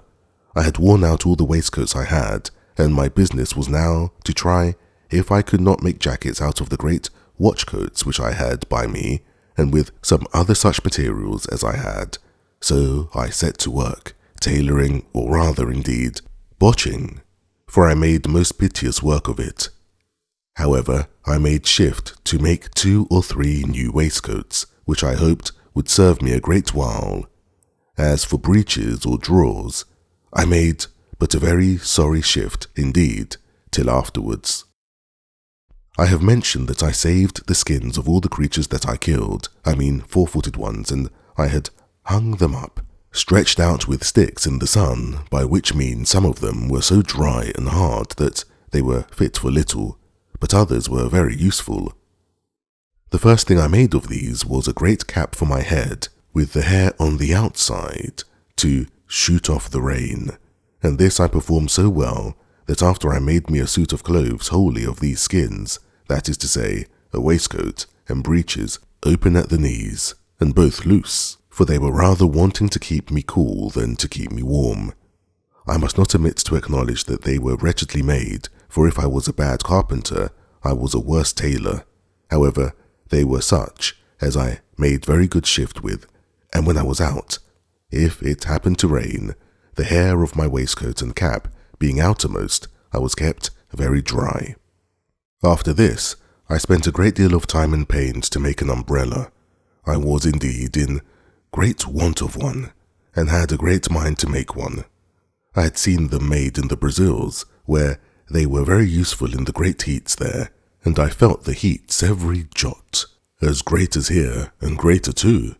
being nearer the equinox. Besides, I was obliged to be much abroad. It was a most useful thing to me, as well for the rains as the heats. I took a world of pains with it, and was a great while before I could make anything likely to hold. Nay, after I had thought I had hit the way, I spoiled 2 or 3 before I made one to my mind. But at last I made one that answered indifferently well. The main difficulty I found was to make it let down. I could make it spread, but if it did not let down too, and draw in, It was not portable for me in any way, but just over my head, which would not do. However, at last, as I said,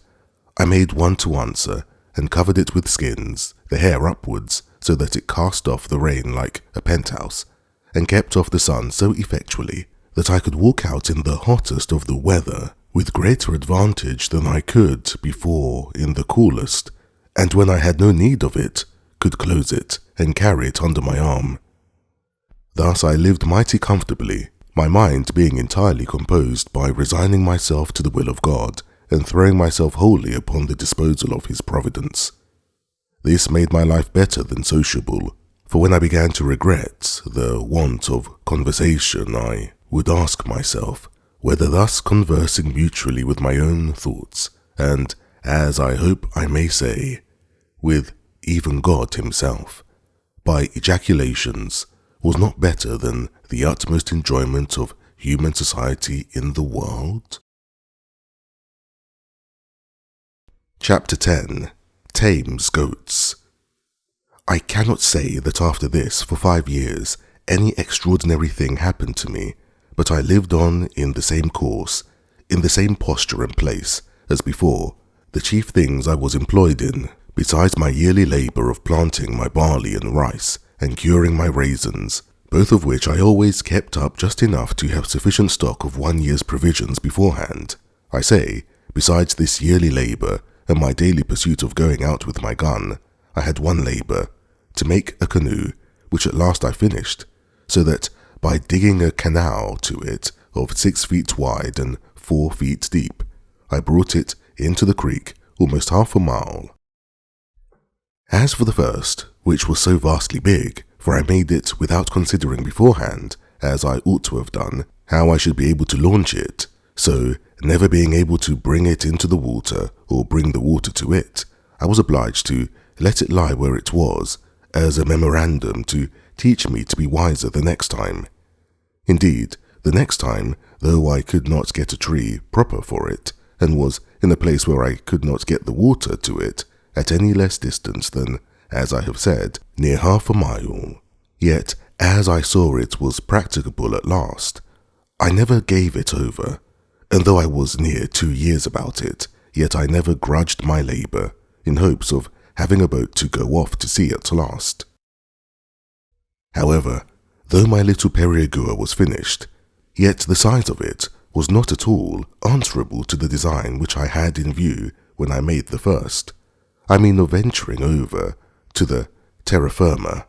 where it was above 40 miles broad.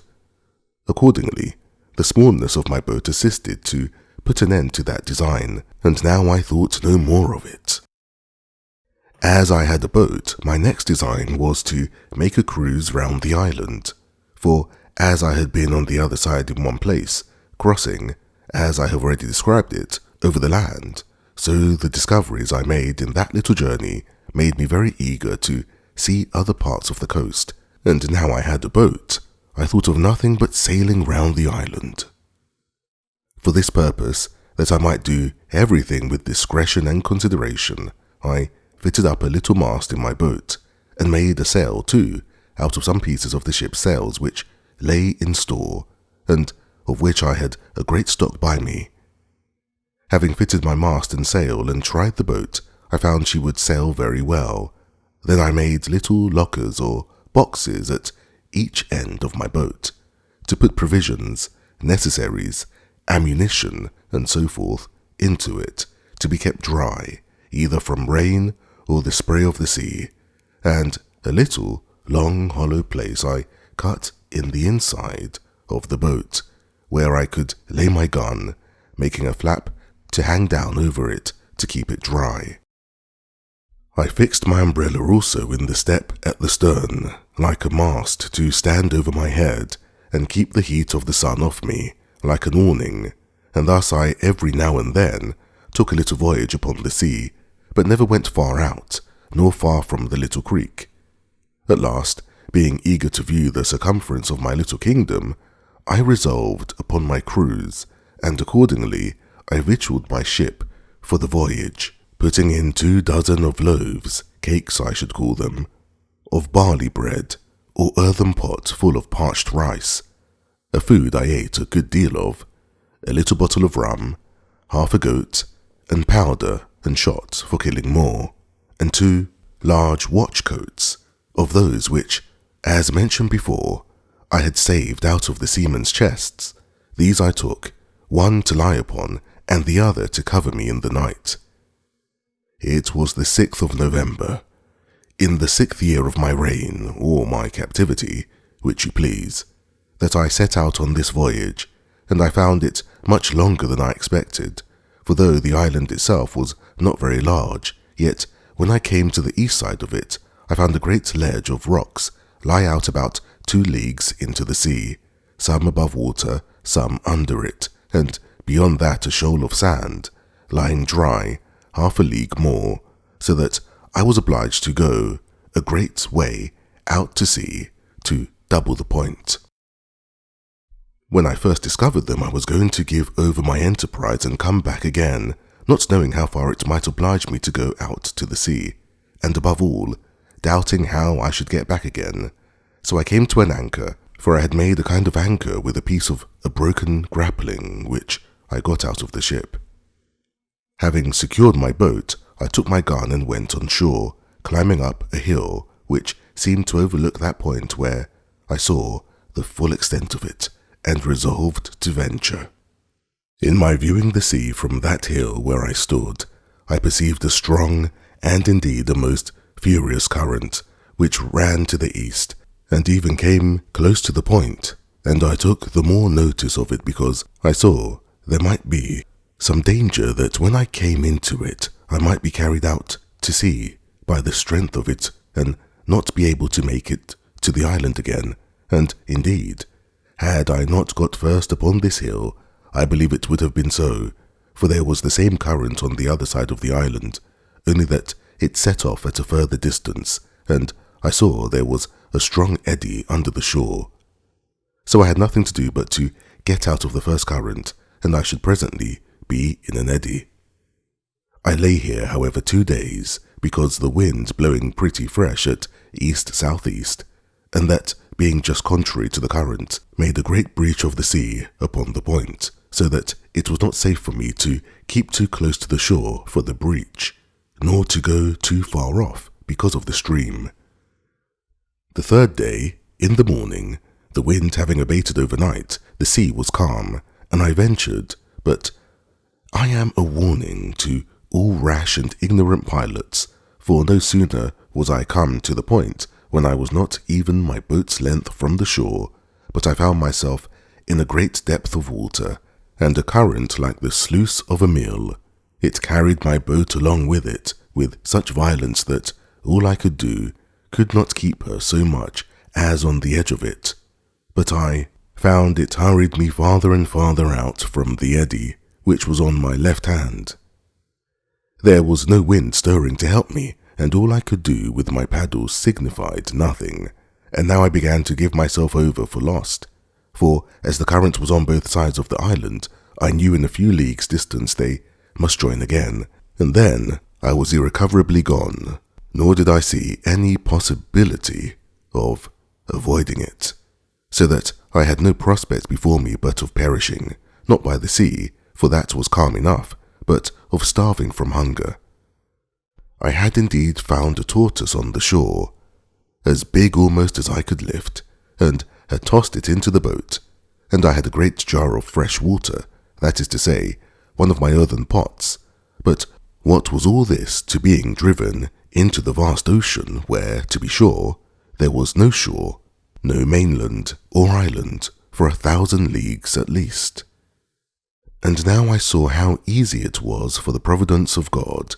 to make even the most miserable condition of mankind worse. Now I looked back upon my desolate, solitary island as the most pleasant place in the world, and all the happiness in my heart could wish for was to be but there again. I stretched out my hands to it with eager wishes. "Oh, happy desert," said I shall never see thee more. Oh, miserable creature, whither am I going?" Then I reproached myself with my unthankful temper, and that I had repined at my solitary condition. And now what would I give to be on shore there again? Thus, we never see the true state of our condition till it is illustrated to us by its contraries, nor know how to value what we enjoy, but by the want of it. It is scarcely possible to imagine the consternation I was in now, being driven from my beloved island, for so it appeared to me now to be, into the wide ocean, almost 2 leagues, and in the utmost despair of ever recovering it again. However, I worked hard till, indeed, my strength was almost exhausted, and kept my boat as much to the northward, that is, towards the side of the current which the eddy lay on, as possibly I could, when about noon, as the sun passed the meridian, I thought I felt a little breeze of wind in my face, springing up from south-southeast. This cheered my heart a little, and especially when, in about half an hour more, it blew a pretty gentle gale. By this time, I had got a frightful distance from the island, and had the least cloudy or hazy weather intervened, I had been undone another way too, for I had no compass on board, and should never have known how to have steered towards the island, if I had but once lost sight of it. But the weather continuing clear, I applied myself to get up my mast again, and spread my sail, standing away to the north as much as possible, to get out of the current.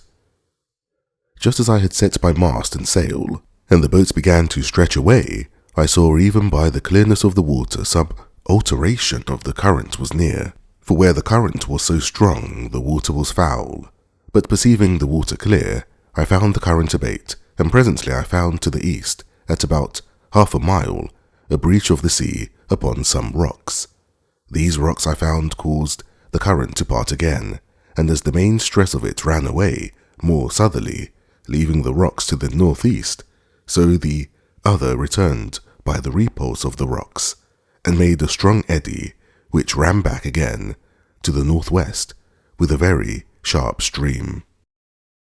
They who know what it is to have a reprieve brought to them upon the ladder, or to be rescued from thieves just going to murder them, or who have been in such extremities, may guess what my present surprise of joy was, and how gladly I put my boat into the stream of this eddy, and the wind also freshening, how gladly I spread my sail to it, running cheerfully before the wind, and with a strong tide or eddy underfoot. This eddy carried me about 1 league on my way back again directly towards the island, but about 2 leagues more to the northward than the current which carried me away at first, so that when I came near the island, I found myself open to the northern shore of it, that is to say, the other end of the island, opposite to that which I went out from. When I had made something more than 1 league of way by the help of this current or eddy, I found it was spent, and served me no further. However, I found that, being between 2 great currents, namely, that on the south side which had hurried me away, and that on the north, which lay about 1 league on the other side, I say, between these 2, in the wake of the island, I found the water at least still, and running no way, and having still a breeze of wind fair for me, I kept on steering directly for the island, though not making such fresh way as I did before.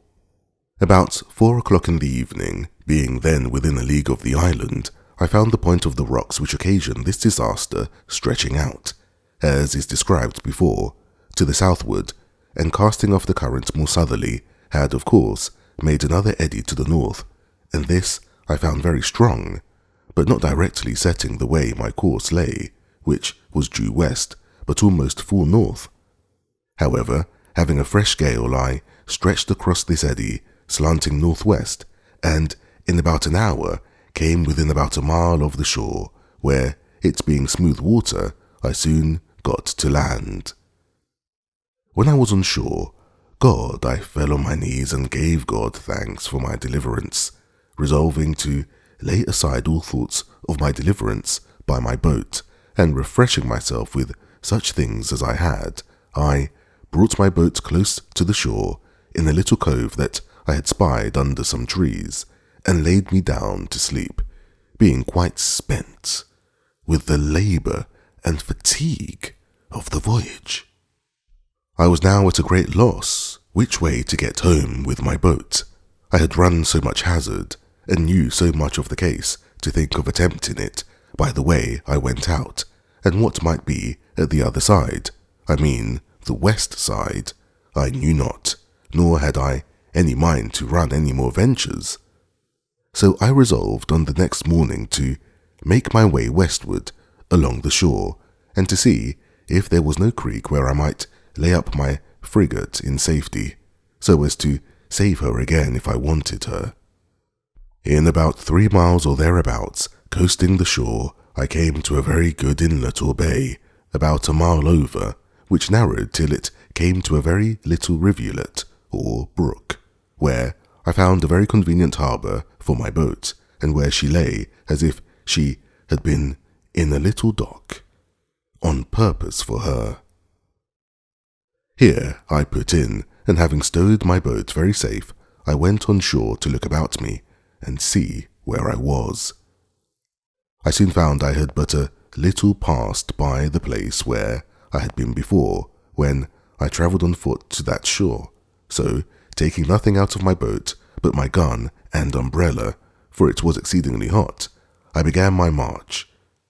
The way was comfortable enough after such a voyage as I had been upon, and I reached my old bower in the evening, where I found everything standing as I left it, for I always kept it in good order, being, as I said before, my country house.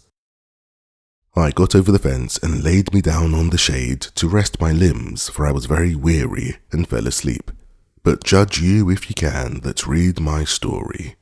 What a surprise I must be in when I was awakened, out of my sleep, by a voice calling me by the name several times. Robin! Robin! Robin Crusoe! Poor Robin Crusoe! Where are you, Robin Crusoe? Where are you? Where have you been? I was so dead asleep at first, being fatigued with rowing, all part of the day, and with walking the latter part, that I did not wake thoroughly. But dozing, thought I dreamed that somebody spoke to me, but as the voice continued to repeat, Robin Crusoe, Robin Crusoe, at last I began to wake more perfectly, and was at first dreadfully frightened, and started up in the utmost consternation. But no sooner were my eyes open, but I saw my Pole sitting on the top of the hedge, and immediately knew that it was he that spoke to me.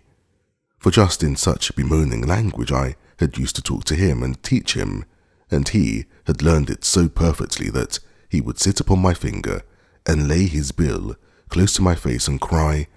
Poor Robinson Crusoe, where are you? Where have you been? How came you here? And such things as I had taught him. However, even though I knew it was the parrot, and that indeed it could be nobody else, it was a good while before I could compose myself. First I was amazed how the poor creature got thither, and then how he should just keep about the place, and nowhere else. But as I was well satisfied it could be nobody but honest Poll, I got over it, and holding out my hand and calling him by his name, Poll, the sociable creature, came to me and sat upon my thumb as he used to do, and continued talking to me. Poor Robinson Crusoe, and how did I come here, and where had I been? Just as if he had been overjoyed to see me again, and so I carried him home along with me. I had now had enough of rambling to sea for some time, and had enough to do for many days to sit still and reflect upon the danger I had been in.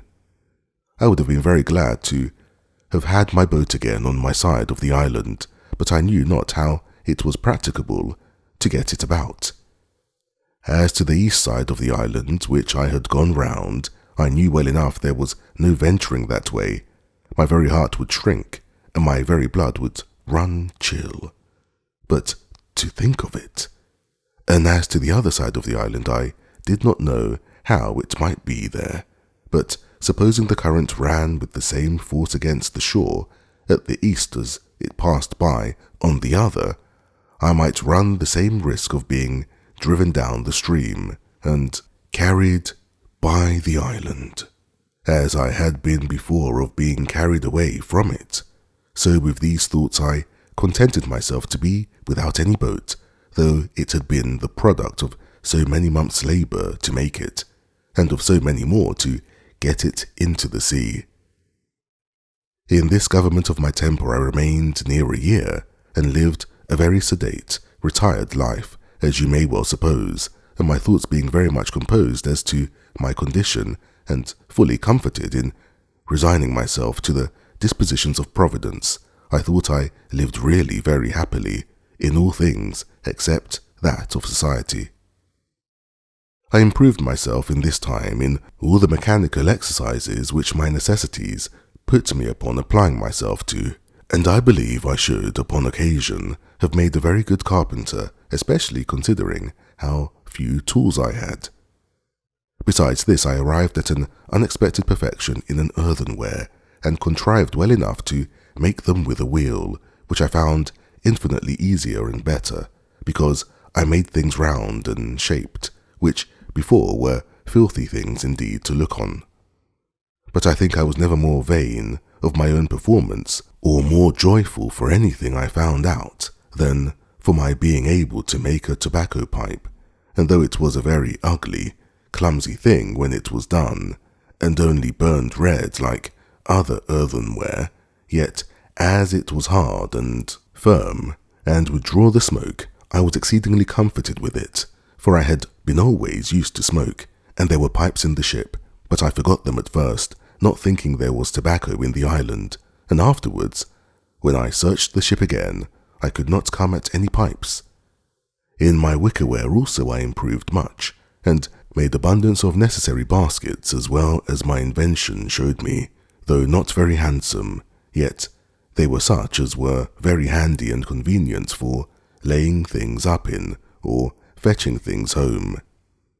For example, if I killed a goat abroad, I could hang it up in a tree, flay it, dress it, and cut it in pieces, and bring it home in a basket, and the like by a turtle. I could cut it up, take out the eggs, and a piece or two of the flesh, which was enough for me, and bring them home in a basket, and leave the rest behind me.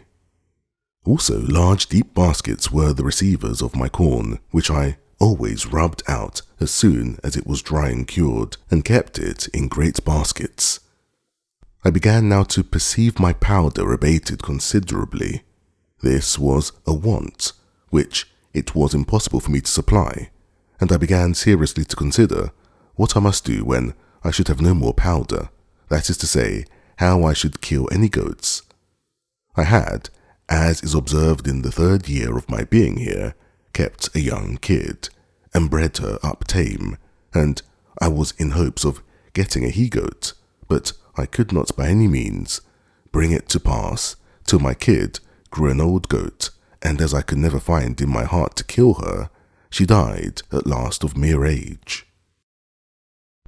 By being now in the 11th year of my residence, and as I have said, my ammunition growing low, I set myself to study some art to trap and snare the goats, to see whether I could not catch some of them alive, and particularly I wanted a she-goat with young.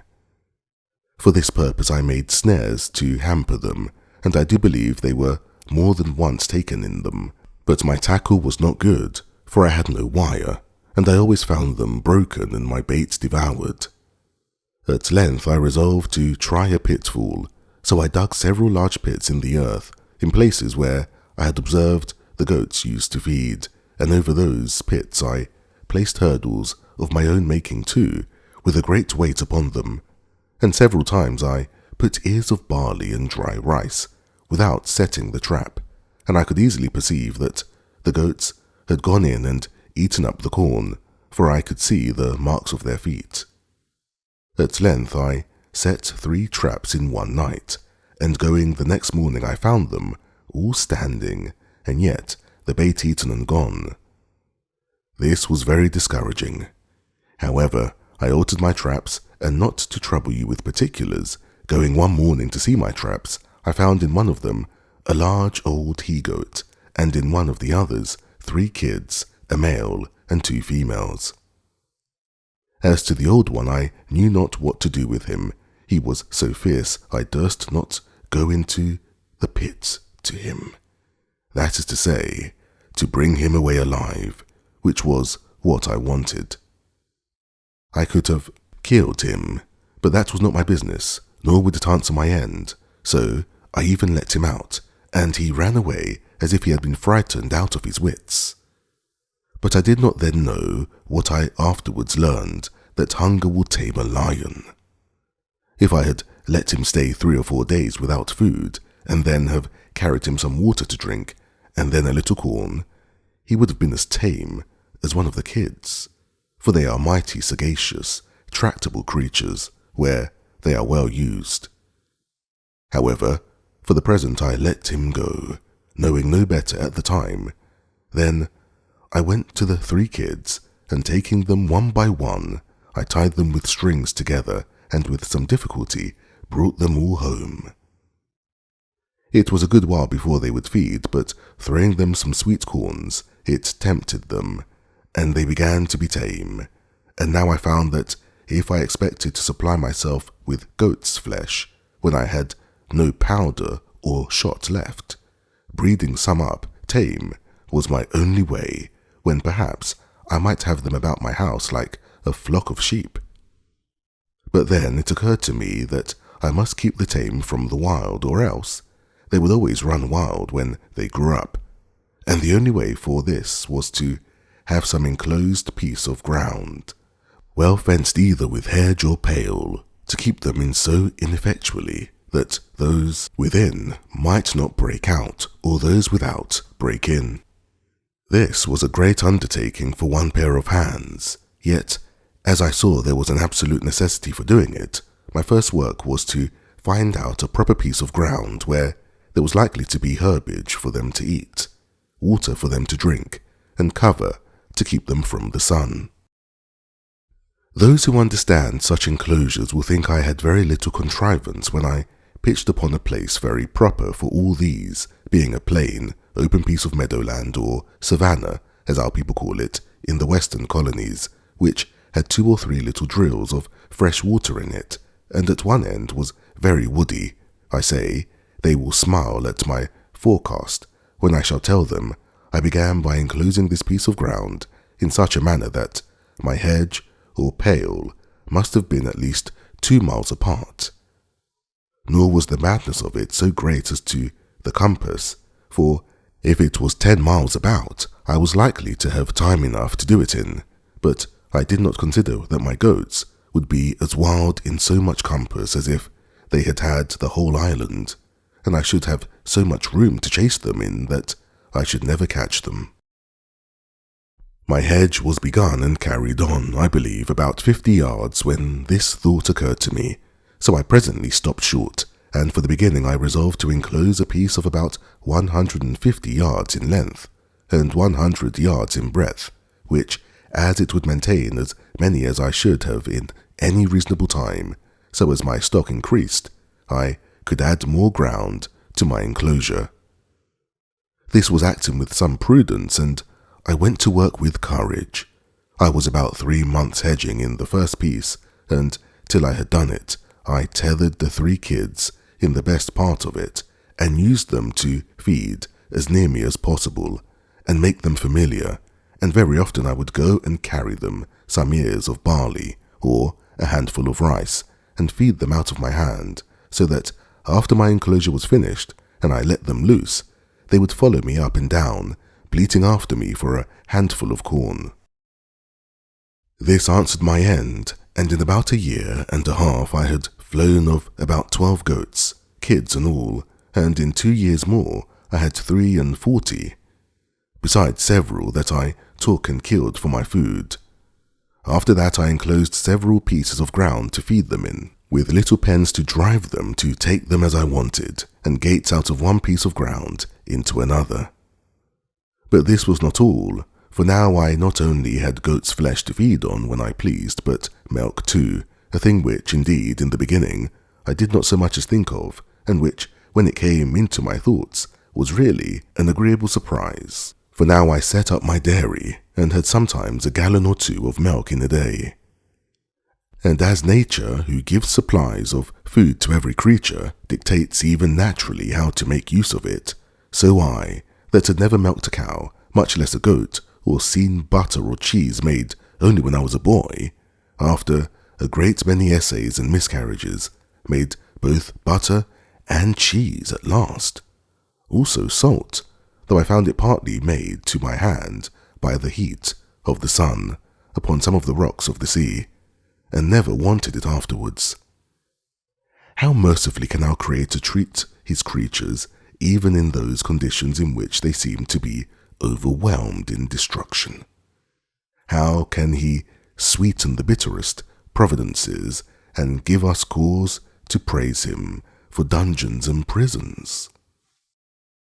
What a table was here spread for me in the wilderness, where I saw nothing at first but to perish for hunger.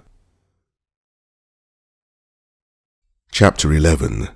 Finds print of man's foot on the sand. It would have made a stoic smile to have seen me and my little family sit down to dinner. There was my majesty and prince and lord of the whole island. I had lived the lives of all my subjects at my absolute command. I could hang, draw, give liberty, and take it away, and no rebels among all my subjects. Then, to see how like a king I dined too, all alone, attended by my servants. Paul, as he had been my favourite, was the only person permitted to talk to me. My dog, who was now grown old and crazy, and had found no species to multiply his kind upon, sat always at my right hand, and two cats, one on one side of the table and one on the other, expecting now and then a bit from my hand as a mark of especial favour. But these were not the two cats which I brought on shore at first, for they were both of them dead, and had been interred near my habitation by my own hand. But one of them having multiplied by I know not what kind of creature, these were two which I had preserved tame, whereas the rest ran wild in the woods, and became indeed troublesome to me at last, for they would often come into my house and plunder me too. Still at last I was obliged to shoot them, and did kill a great many. At length they left me. With this attendance and in the plentiful manner I lived, neither could I be said to want anything but society, and of that, some time after this, I was likely to have too much. I was something impatient, as I have observed, to have the use of my boat, though very loath to run any more hazards, and therefore sometimes I sat contriving ways to get her about the island, and at other times I sat myself down contented enough without her. But I had a strange uneasiness in my mind to go down to the point of the island where, as I have said in my last ramble, I went up the hill to see how the shore lay, and how the current set, that I might see what I had to do. This inclination increased upon me every day, and at length I resolved to travel thither by land, following the edge of the shore. I did so, but had any one in England met such a man as I was, it must either have frightened him or raised a great deal of laughter, and as I frequently stood still to look at myself, I could not but smile at the notion of my travelling through Yorkshire with such an equipage, and in such a dress. Be pleased to take a sketch of my figure as follows. I had a great high shapeless cap made of a goat's skin, with a flap hanging down behind, as well to keep the sun from me as to shoot the rain off from running into my neck, nothing being so hurtful in these climates as the rain upon the flesh under the clothes. I had a short jacket of goat skin, the skirts coming down to about the middle of the thighs, and a pair of open-kneed breeches of the same. The breeches were made of the skin of an old he-goat, whose hair hung down such a length on either side that, like pantaloons, it reached to the middle of my legs. Stockings and shoes I had none, but had made a pair of somethings, I scarce knew what to call them, like buskins, to flap over my legs, and lace on either side, like spatterdashes, but of a most barbarous shape, as indeed were all the rest of my clothes. I had on a broad belt of goatskin dried, which I drew together with 2 thongs of the same instead of buckles, and in a kind of a frog on either side of this, instead of a sword and dagger, hung a little saw and a hatchet, one on one side and one on the other.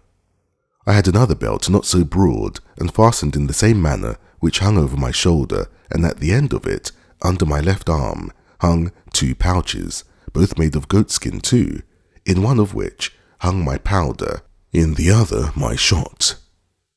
At my back I carried my basket, and on my shoulder my gun, and over my head a great clumsy, ugly goatskin umbrella, but which, after all, was the most necessary thing I had about me next to my gun. As for my face, the colour of it was really not so mulatto-like as one might expect from a man not at all careful of it, and living within 9 or 10 degrees of the equinox. My beard I had once suffered to grow till it was about 1/4 of a yard long, but as I had both scissors and razors sufficient, I had cut it pretty short, except what grew on my upper lip, which I had trimmed into a large pair of Mahometan whiskers,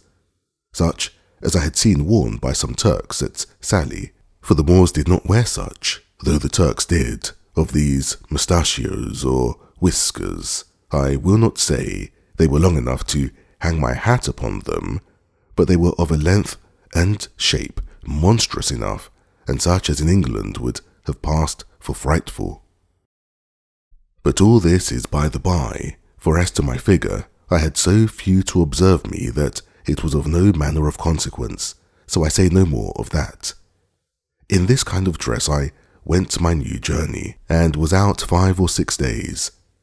I travelled first along the sea shore directly to the place where I first brought my boat to an anchor to get upon the rocks, and having no boat now to take care of, I went over the land a nearer way to the same height that I was upon before, when looking forward to the point of the rocks which lay out, and which I was obliged to double with my boat, as is said above, I was surprised to see the sea,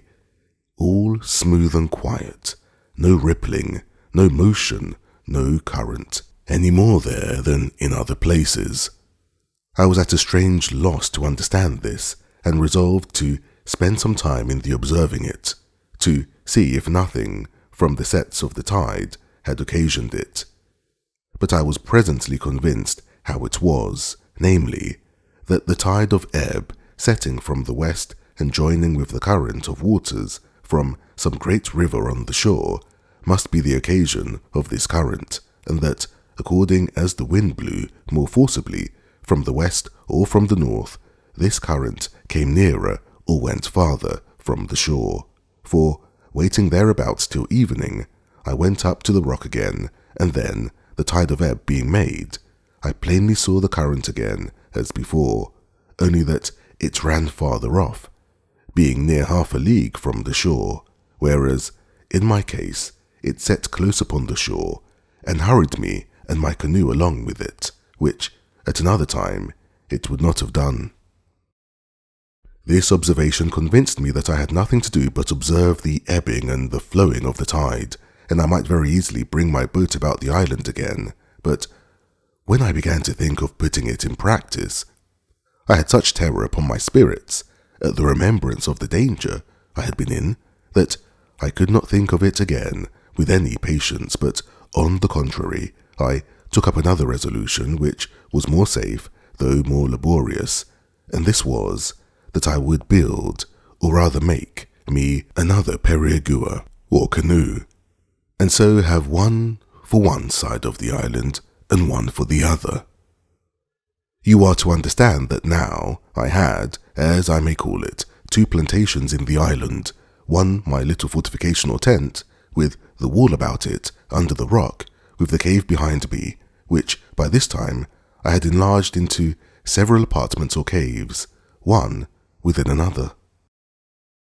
One of these, which was the driest and largest, and had a door out beyond my wall or fortification, that is to say, beyond where my wall joined to the rock, was all filled up with the large earthen pots of which I have given an account, and with 14 or 15 great baskets, which would hold 5 or 6 bushels each, where I laid up my stores of provisions, especially my corn, some in the ear, cut off short from the straw, and the other rubbed out with my hand. As for my wool, made as before with long stakes or piles, those piles grew all like trees, and were by this time grown so big, and spread so very much, that there was not the least appearance, to anyone's view, of any habitation behind them. Near this dwelling of mine, but a farther within the land, and upon lower ground, lay my 2 pieces of cornland, which I kept duly cultivated and sowed, and which duly yielded me their harvest in its season, and whether I had occasion for more corn, I had more land adjoining, as fit as that. Besides this, I had my country seat, and I had now a tolerable plantation there also, for first, I had my little bower, as I called it, which I kept in repair, that is to say, I kept the hedge which encircled it in constantly fitted up to its usual height, the ladder standing always in the inside.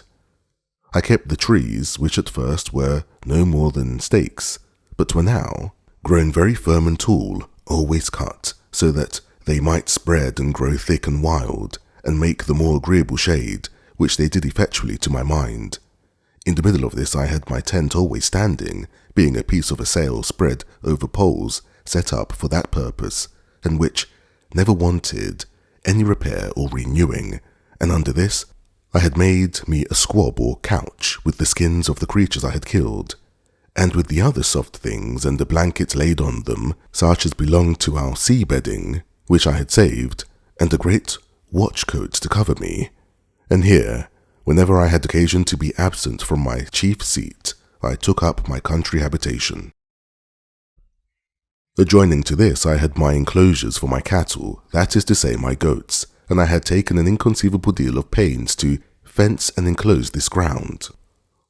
I was so anxious to see it kept entire, lest the goats should break through, that I never left off till, with infinite labour, I had stuck the outside of the hedge so full of small stakes, and so near to one another that it was rather a pale than a hedge, and there was scarce room to put a hand through between them, which afterwards, when those stakes grew, as they all did in the next rainy season, made the enclosure strong, like a wall, indeed stronger than any wall.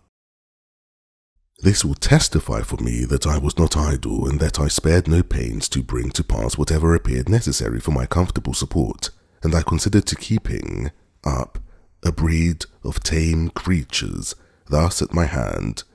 it would be a living magazine of flesh, milk, butter, and cheese for me as long as I lived in the place, if it were to be 40 years, and that keeping them in my reach depended entirely upon my perfecting my enclosures to such a degree that I might be sure of keeping them together, which by this method, indeed, I so effectually secured, that when these little stakes began to grow, I had planted them so very thick that I was forced to pull some of them up again.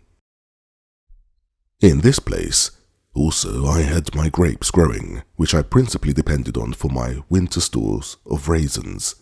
and which I never failed to preserve very carefully, as the best and most agreeable dainty of my whole diet, and indeed they were not only agreeable but medicinal, wholesome, nourishing, and refreshing to the last degree. As this was also about halfway between my other habitation and the place where I had laid up my boat, I generally stayed and lay here in my way thither, for I used frequently to visit my boat, and I kept all things about or belonging to her in very good order. Sometimes I went out in her to divert myself, but no more hazardous voyages would I go, scarcely ever above a stone's cast or two from the shore.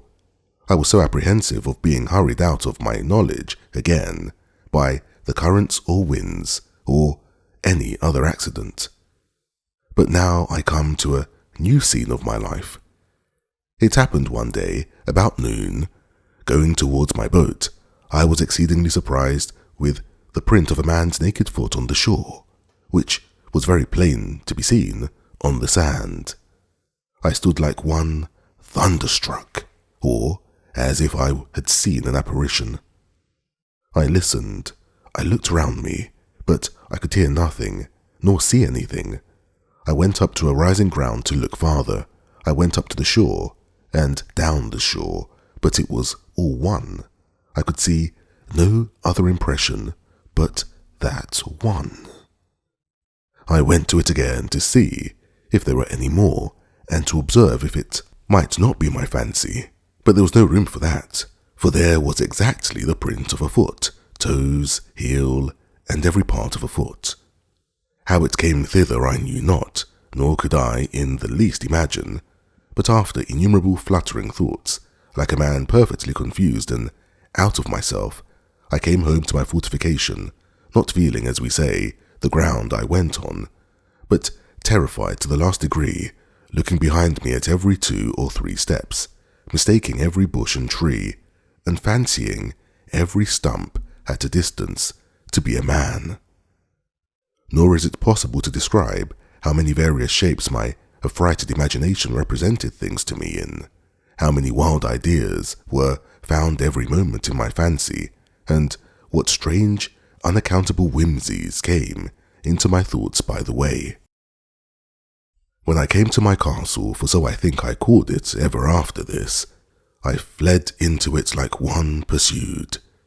Whether I went over by the ladder, as first contrived, or went in at the hole in the rock, which I had called a door, I cannot remember, no, nor could I remember the next morning, for never frightened hare fled to cover, or fox to earth, with more terror of mind than I to this retreat. I slept none that night. The farther I was from the occasion of my fright, the greater my apprehensions were, which is something contrary to the nature of such things, and especially to the usual practice of all creatures in fear. But I was so embarrassed with my own frightful ideas of the thing, that I formed nothing but dismal imaginations to myself, even though I was now a great way off. Sometimes I fancied it must be the devil, and reason joined in with me in this supposition, for how should any other thing in human shape come into the place? Where was the vessel that brought them? What marks were there of any other footstep? And how was it possible a man should come there? But then to think that Satan would take human shape upon him in such a place, where there could be no manner of occasion for it, but to leave the print of his foot behind him, and that even for no purpose, too, for he could not be sure I should see it. This was an amusement the other way. I considered that the devil might have found out abundance of other ways to have terrified me than this of the single print of a foot,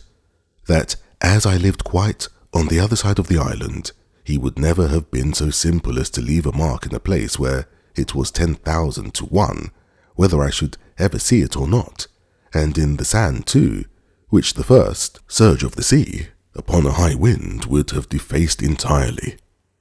All this seemed inconsistent with the thing itself, and with all the notions we usually entertain of the subtlety of the devil. Abundance of such things as these assisted to argue me out of all apprehensions of its being the devil, and I presently concluded then that it must be some more dangerous creature, namely,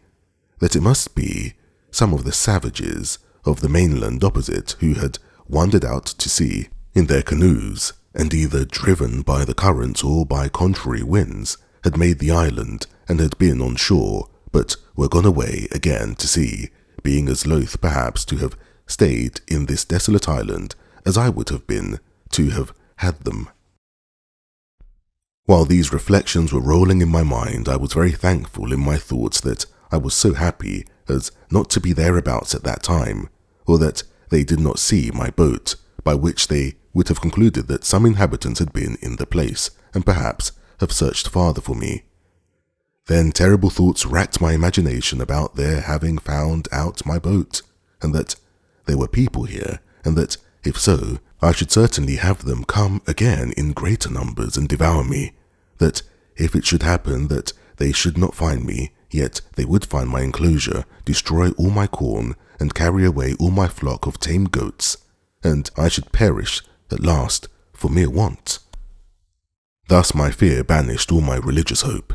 all that former confidence in God which was founded upon such wonderful experience as I had had of his goodness, as if he that had fed me by miracle hitherto could not preserve, by his power, the provision which he made for me by his goodness. I reproached myself with my laziness, that would not sow any more corn 1 year than would just serve me till the next season, as if no accident would intervene to prevent my enjoying the crop that was upon the ground, and this I thought so just a reproof, that I resolved for the future to have 2 or 3 years' corn beforehand, so that whatever might come, I might not perish for want of bread. Thus my fear banished all my religious hope, all that former confidence in God which was founded upon such wonderful experience as I had of his goodness, as if he that had fed me by a miracle hitherto could not preserve, by his power, the provision which he had made for me by his goodness. I reproached myself with my laziness, that would not sow any more corn 1 year than would just serve me till the next season, as if no accident could intervene to prevent my enjoying the crop that was upon the ground, and this I thought so just a reproof, that I resolved for the future to have 2 or 3 years' corn beforehand, so that whatever might come, I might not perish for want of bread. How strange a chequerwork of providence is the life of man, and by what secret different springs are the affections hurried about, as different circumstances present. Today we love what tomorrow we hate. Today we seek what tomorrow we shun. Today we desire what tomorrow we fear, nay, even tremble at the apprehensions of. This was exemplified in me at this time in the most lively manner imaginable, for I, whose only affliction was that I seemed banished from human society, that I was alone, circumscribed by the boundless ocean, cut off from mankind, and condemned to what I call silent life, that I was as one whom heaven thought not worthy to be numbered among the living, or to appear among the rest of his creatures, that to have seen one of my own species would have seemed to me a raising me from death to life, and the greatest blessing that heaven itself, next to the supreme blessing of salvation, could bestow. I say that I should now tremble at the very apprehensions of seeing a man, and was ready to sink into the ground at but the shadow or silent appearance of a man having set his foot in the island. Such is the uneven state of human life, and it afforded me a great many curious speculations afterwards. When I had a little recovered my first surprise,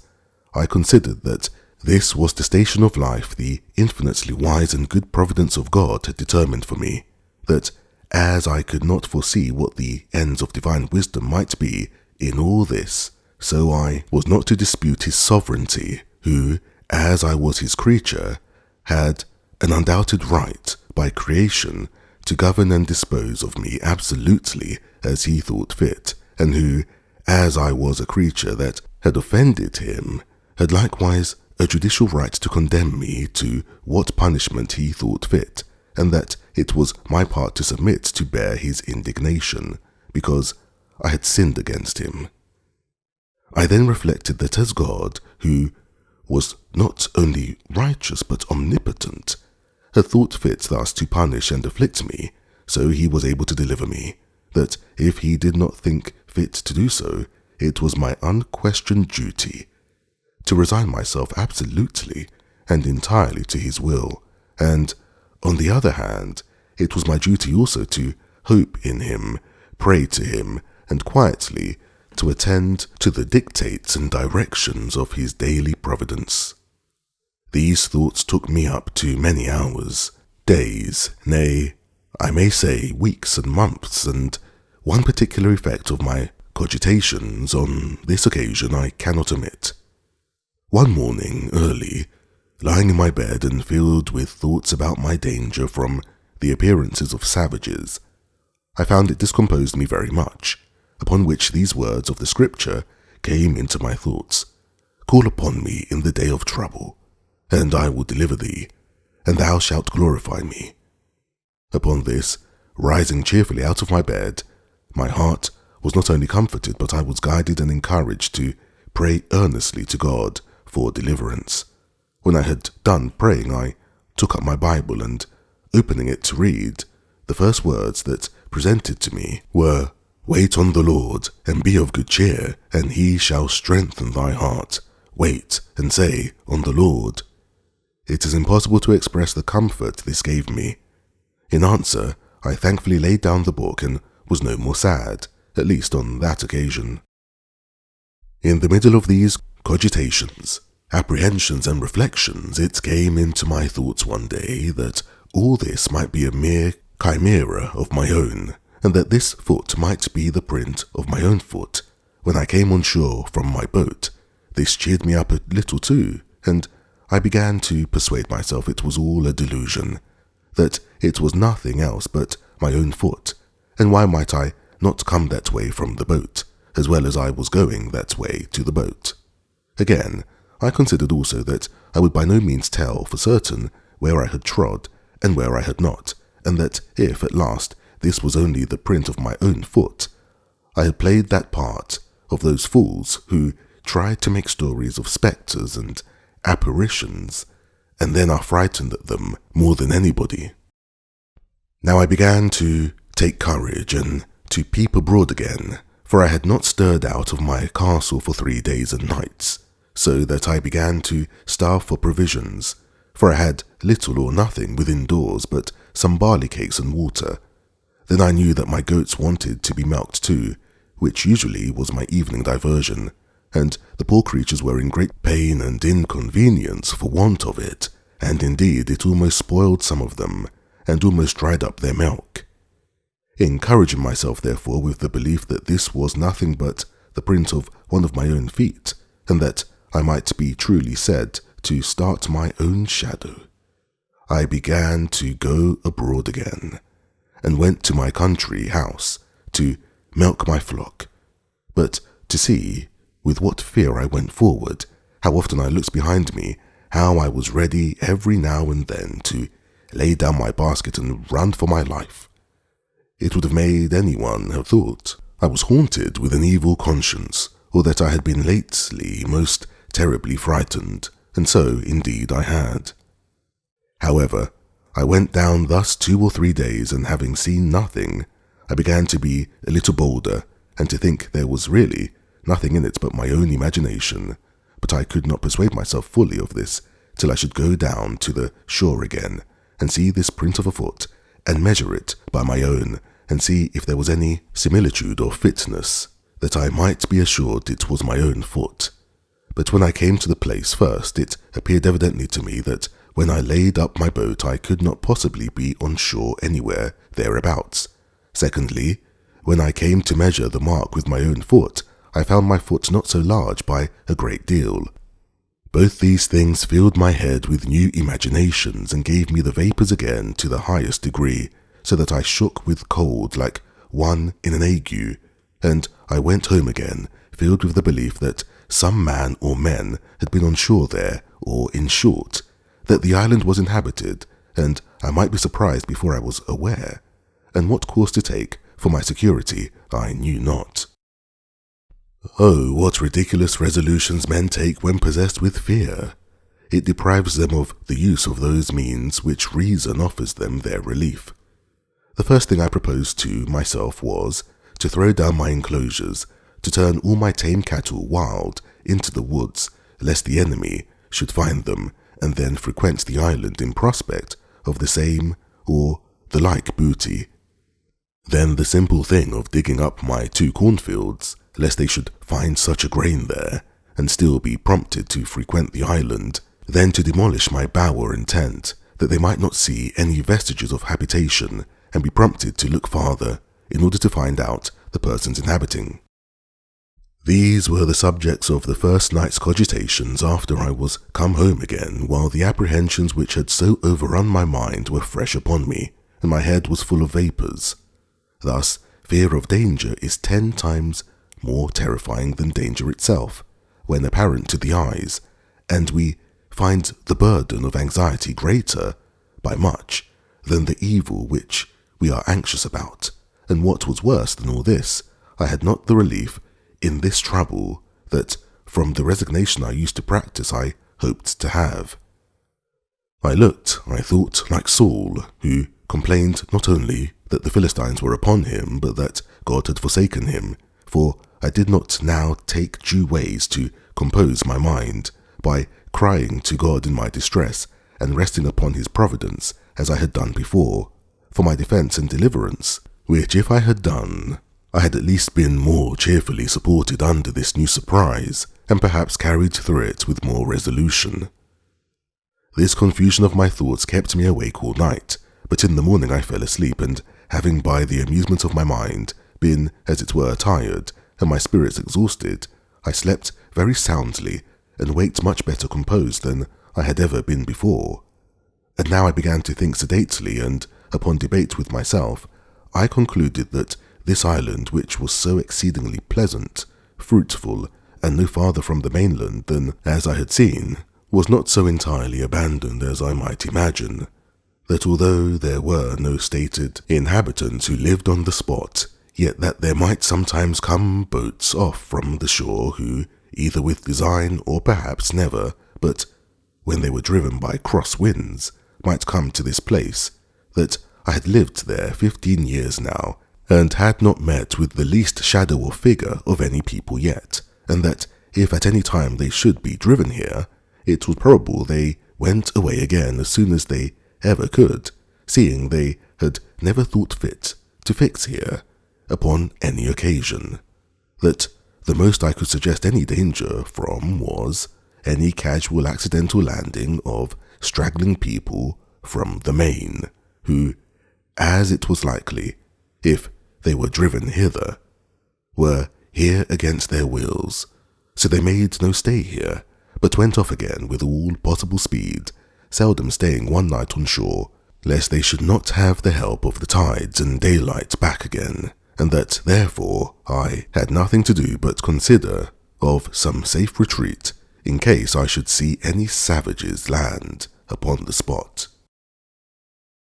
Now I began to sorely repent that I had dug my cave so large as to bring a door through again, which door, as I said, came out beyond where my fortification joined to the rock. Upon maturely considering this, therefore, I resolved to draw me a second fortification, in the manner of a semicircle, at a distance from my wall, just where I had planted a double row of trees about 12 years before, of which I made mention, these trees having been planted so thick before, they wanted but few piles to be driven between them, that they might be thicker and stronger, and my wall would be soon finished, so that I had now a double wall, and my outer wall was thickened with pieces of timber, old cables, and everything I could think of to make it strong, having in it 7 little holes, about as big as I might put my arm out at. In the inside of this I thickened my wall to about 10 feet thick, with continually bringing earth out of my cave and laying it at the foot of the wall and walking upon it, and through the 7 holes I contrived to plant the muskets, of which I took notice that I had got 7 on shore out of the ship. These I planted like my cannon, and fitted them into frames that held them like a carriage, so that I could fire all the 7 guns in 2 minutes' time. This wall I was many a weary month in finishing, and yet never thought myself safe till it was done. When this was done, I stuck all the ground without my wall, for a great length every way, as full with stakes or sticks of the osier-like wood, which I found so apt to grow as they could well stand, insomuch that I believe I might set in near 20,000 of them, leaving a pretty large space between them and my wall, that I might have room to see an enemy, and they might have no shelter from the young trees if they attempted to approach my outer wall. Thus in 2 years' time I had a thick grove, and in 5 or 6 years' time I had a wood before my dwelling, growing so monstrously thick and strong that it was indeed perfectly impassable, and no men, of what kind soever, could ever imagine that there was anything beyond it, much less a habitation. As for the way which I proposed to myself to go in and out, for I left no avenue, it was by setting 2 ladders, one to a part of the rock which was low and then broke in, and left room to place another ladder upon that. So when the 2 ladders were taken down, no man living could come down to me without doing himself mischief, and if they had come down, they were still on the outside of my outer wall. Thus I took all the measures human prudence could suggest for my own preservation, and it will be seen at length that they were not altogether without just reason, though I foresaw nothing at that time more than my mere fear suggested to me. Chapter 12. A Cave Retreat. While this was doing, I was not altogether careless of my other affairs, for I had a great concern upon me for my little herd of goats. They were not only a ready supply to me on every occasion and began to be sufficient for me, without the expense of powder and shot, but also without the fatigue of hunting after the wild ones, and I was loath to lose the advantage of them, and to have them all to nurse up over again. For this purpose, after long consideration, I could think of but 2 ways to preserve them.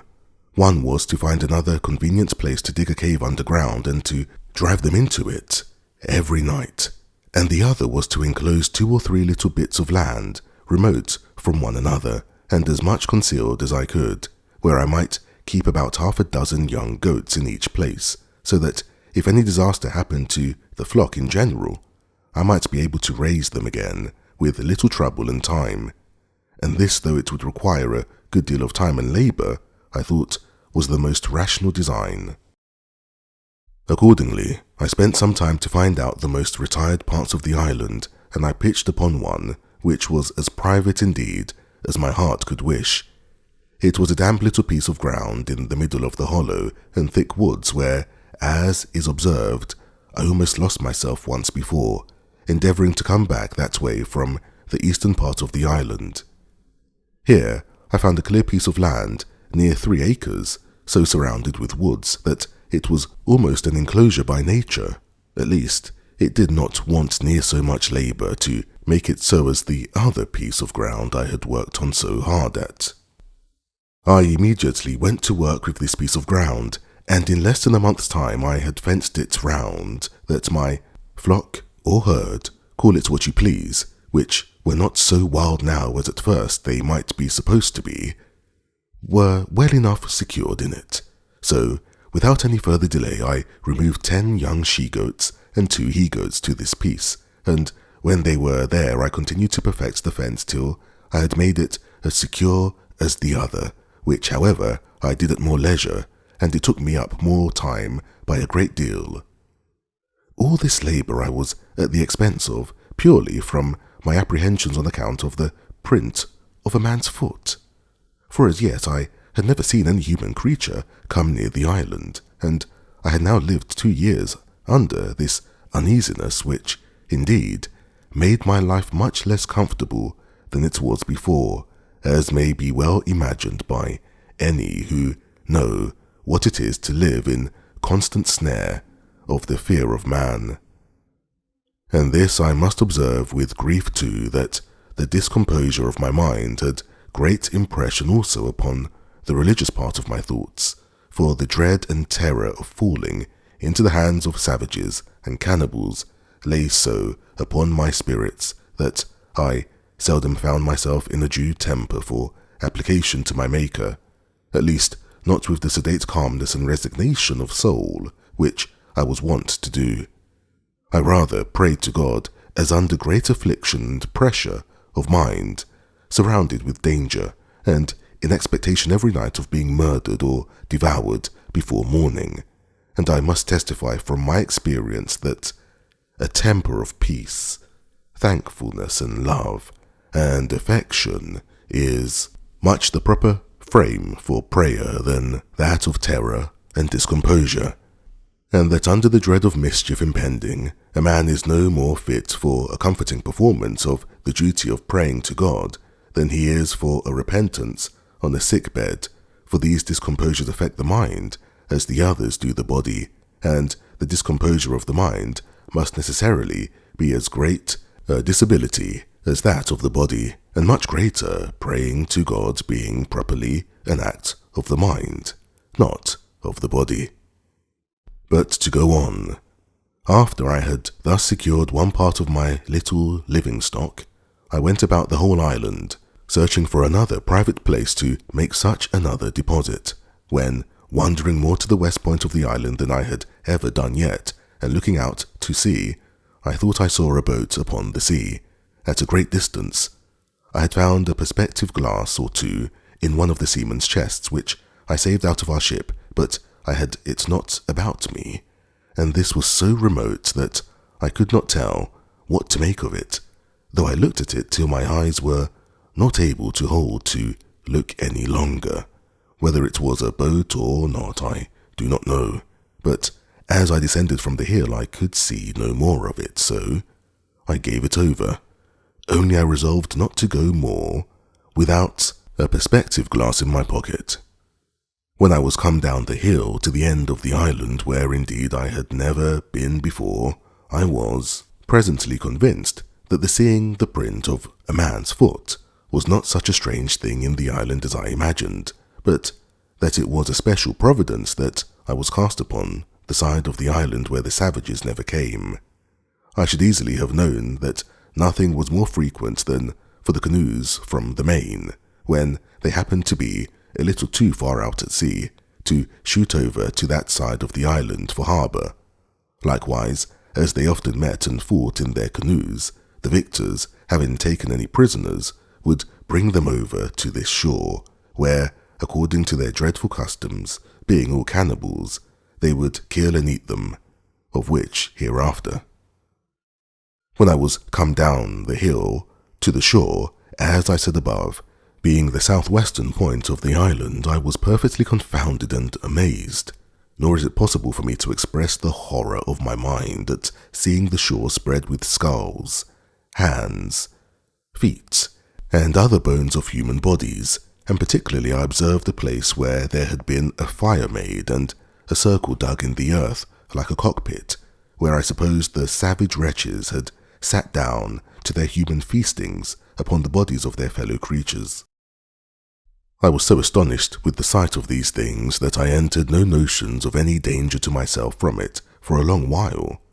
All my apprehensions were buried in the thoughts of such a pitch of inhuman, hellish brutality, and the horror of the degeneracy of human nature, which, though I had heard of it often, yet I never had so near a view of before. In short, I turned away my face from the horrid spectacle, my stomach grew sick, and I was just at the point of fainting, when nature discharged the order from my stomach, and having vomited with uncommon violence, I was a little relieved, but could not bear to stay in the place a moment, so I got up the hill again, and with all the speed I could,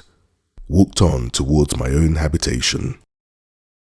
When I came a little out of that part of the island, I stood a while, as amazed, and then, recovering myself, I looked up with the utmost affection of my soul, and, with a flood of tears in my eyes, gave God thanks that had cast my first lot in the part of the world where I was distinguished from such dreadful creatures as these, and that, though I had esteemed my present condition very miserable, had yet given me so many comforts in it, that I had still more to give thanks for than to complain of, and this, above all, that I had, even in this miserable condition, been comforted with the knowledge of himself, and the hope of his blessing, which was a felicity more than sufficiently equivalent to all the misery which I had suffered or could suffer. In this frame of thankfulness I went home to my castle, and began to be much easier now, as to the safety of my circumstances, than ever I was before, for I observed that these wretches never came to the island in search of what they could get, perhaps not seeking, not wanting, or not expecting anything here, and having often, no doubt, been up to the covered, woody part of it without finding anything to their purpose. I knew I had been here now almost 18 years, and never saw the least footsteps of human creature there before, and I might be 18 years more as entirely concealed as I was now, if I did not discover myself to them, which I had no manner of occasion to do, it being my only business to keep myself entirely concealed where I was, unless I found a better sort of creature than cannibals to make myself known to. Yet I entertained such an abhorrence of the savage wretches that I have been speaking of, and of the wretched inhuman custom of their devouring and eating one another up, that I continued pensive and sad, and kept close within my own circle for almost 2 years after this. When I say my own circle, I mean by it my 3 plantations, namely my castle, my country seat, which I called my bower, and my enclosures in the wood, nor did I look after this for any other use than an enclosure for my goats, for the aversion which nature gave me to these hellish wretches was such that I was as fearful of seeing them as I was of seeing the devil himself. I did not so much as go to look after my boat all this time, but begun rather to think of making another, for I could not think of ever making any more attempts to bring the other boat round the island to me, lest I should meet with some of these creatures at sea, in which case, if I had happened to have fallen into their hands, I knew what would have been my lot. Time, however, and the satisfaction I had that I was in no danger of being discovered by these people, began to wear off my uneasiness about them, and I began to live just in the same composed manner as before, only with this difference, that I used more caution, and kept my eyes more about me than I did before, lest I should happen to be seen by any of them, and particularly I was more cautious of firing my gun, lest any of them, being on the island, should happen to hear it. It was therefore a very good providence to me that I had furnished myself with a tame breed of goats, and that I had no heed to hunt any more about the woods or shoot at them, and if I did catch any of them after this, it was by traps and snares, as I had done before, so that for 2 years after this I believe I never fired my gun once off, though I never went out without it, and what was more, as I had saved 3 pistols out of the ship, I always carried them out with me, or at least 2 of them, sticking them in my goat-skin belt. I also furnished up one of the great cutlasses that I had out of the ship, and made me a belt to hang it on also, so that I was now a most formidable fellow to look at when I went abroad. If you add to the former description of myself the particular of 2 pistols and a broad sword hanging at my side in a belt, but without a scabbard. Things going on thus, as I have said, for some time I seemed, accepting these cautions, to be reduced to my former calm, sedate way of living. All these things tended to show me, more and more, how far my condition was from being miserable, compared to some others, nay, to many other particulars of life which it might have pleased God to have made my lot. It puts me upon reflection how little repining there would be among mankind at any condition of life if people would rather compare their condition with those that were worse, in order to be thankful, than be always comparing them with those which are better, to assist their murmurings and complainings. As in my present condition there were not really many things which I wanted, so indeed I thought that the frights I had been in about these savage wretches, and the concern I had been in for my own preservation, had taken off the edge of my invention for my own conveniences, and I had dropped a good design which I had once bent my thoughts upon, and that was to try, if I could, to not make some of my barley into malt, and then try to brew myself some beer. This was really a whimsical thought, and I reproved myself often for the simplicity of it, for I presently saw there would be the want of several things necessary to the making my beer that it would be impossible for me to supply, as first, casks to preserve it in, which was a thing that, as I have observed already, I could never compass. No, though I spent not only many days, but weeks, nay months, in attempting it, but to no purpose. In the next place I had no hops to make to keep, no yeast to make it work, no copper or kettle to make it boil, and yet, with all these things wanting, I verily believe, had not the frights and terrors I was in about the savages intervened, I had undertaken it, and perhaps brought it to pass too, for I seldom gave anything over without accomplishing it, when once I had it in my head to begin it. But my invention now ran quite another way, for night and day I could think of nothing but how I might destroy some of the monsters in their cruel, bloody entertainment, and if possible, save the victim they should bring hither to destroy. It would take up a larger volume than this whole work is intended to be, set down all the contrivances I hatched, or rather brooded upon, in my thoughts for the destroying of these creatures, or at least frightening them so as to prevent their coming hither any more. But all this was abortive. Nothing could be possible to take effect unless I was to be there to do it myself. And what could one man do among them, when perhaps there might be 20 or 30 of them together, with their darts and their bows and arrows, and which they could shoot as true to a mark as I could with my gun? Sometimes I thought of digging a hole under the place where they made their fire, and putting in 5 or 6 pounds of gunpowder, which, when they kindled their fire, would consequently take fire and blow up all that was near it. But as, in the first place, I should be unwilling to waste so much powder upon them, my store being now within the quantity of 1 barrel,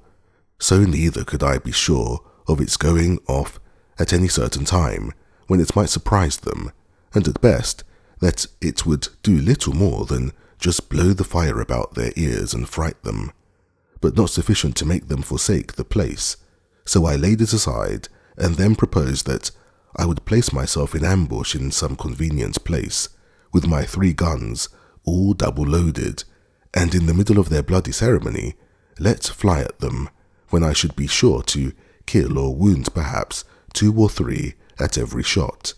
and then falling in upon them with my 3 pistols and my sword, I made no doubt but that if there were 20, I should kill them all.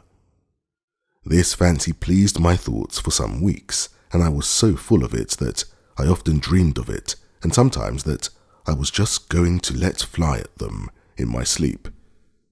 I went so far with it in my imagination that I employed myself several days to find out proper places to put myself in ambuscade, as I said, to watch for them, and I went frequently to the place itself, which was now grown more familiar to me.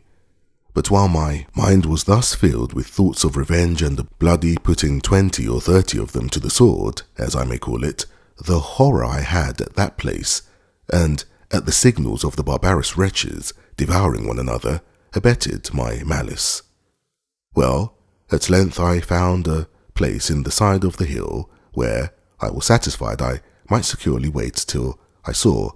any of their boats coming,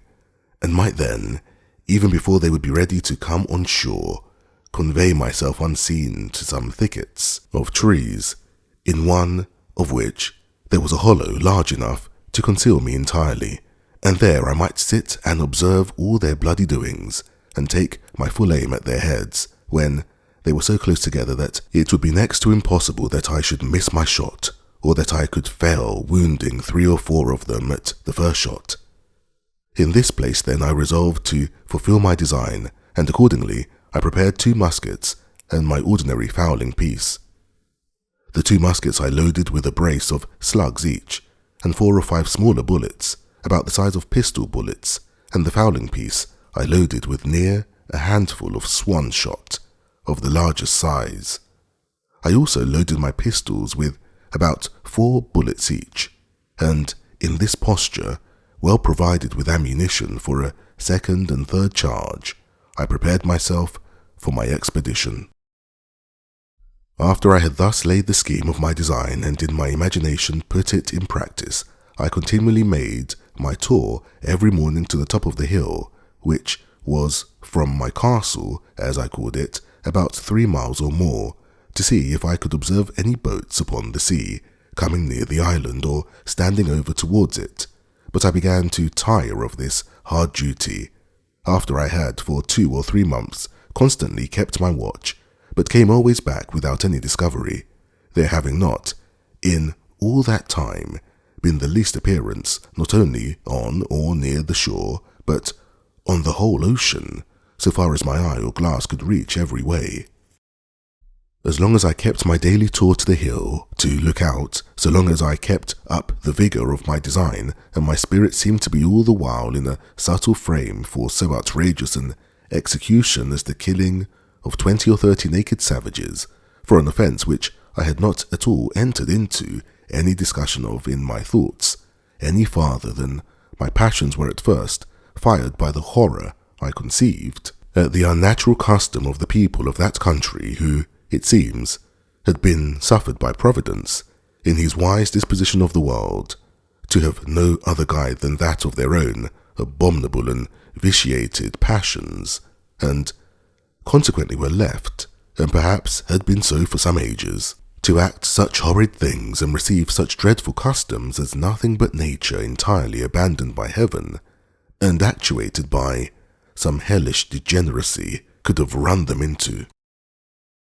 But now, when, as I have said, I began to be weary of the fruitless excursion which I had made so long and so far every morning in vain, so my opinion of the action itself began to alter, and I began, with cooler and calmer thoughts, to consider what I was going to engage in, what authority or call I had to pretend to be judge and executioner upon these men as criminals, whom heaven had thought fit for so many ages to suffer unpunished to go on, and to be, as it were, the executioners of his judgments, one upon another, how far these people were offenders against me, and what right I had to engage in the quarrel of that blood which they shed promiscuously upon one another. I debated this very often with myself thus: how do I know what God himself judges in this particular case? It is certain these people do not commit this as a crime. It is not against their own consciences reproving, or their light reproaching them. They do not know it to be an offence, and then commit it in defiance of divine justice, as we do in almost all the sins we commit. They think it no more a crime to kill a captive taken in war than we do to kill an ox, or to eat human flesh than we do to eat mutton. When I considered this a little, it followed necessarily that I was certainly in the wrong, that these people were not murderers,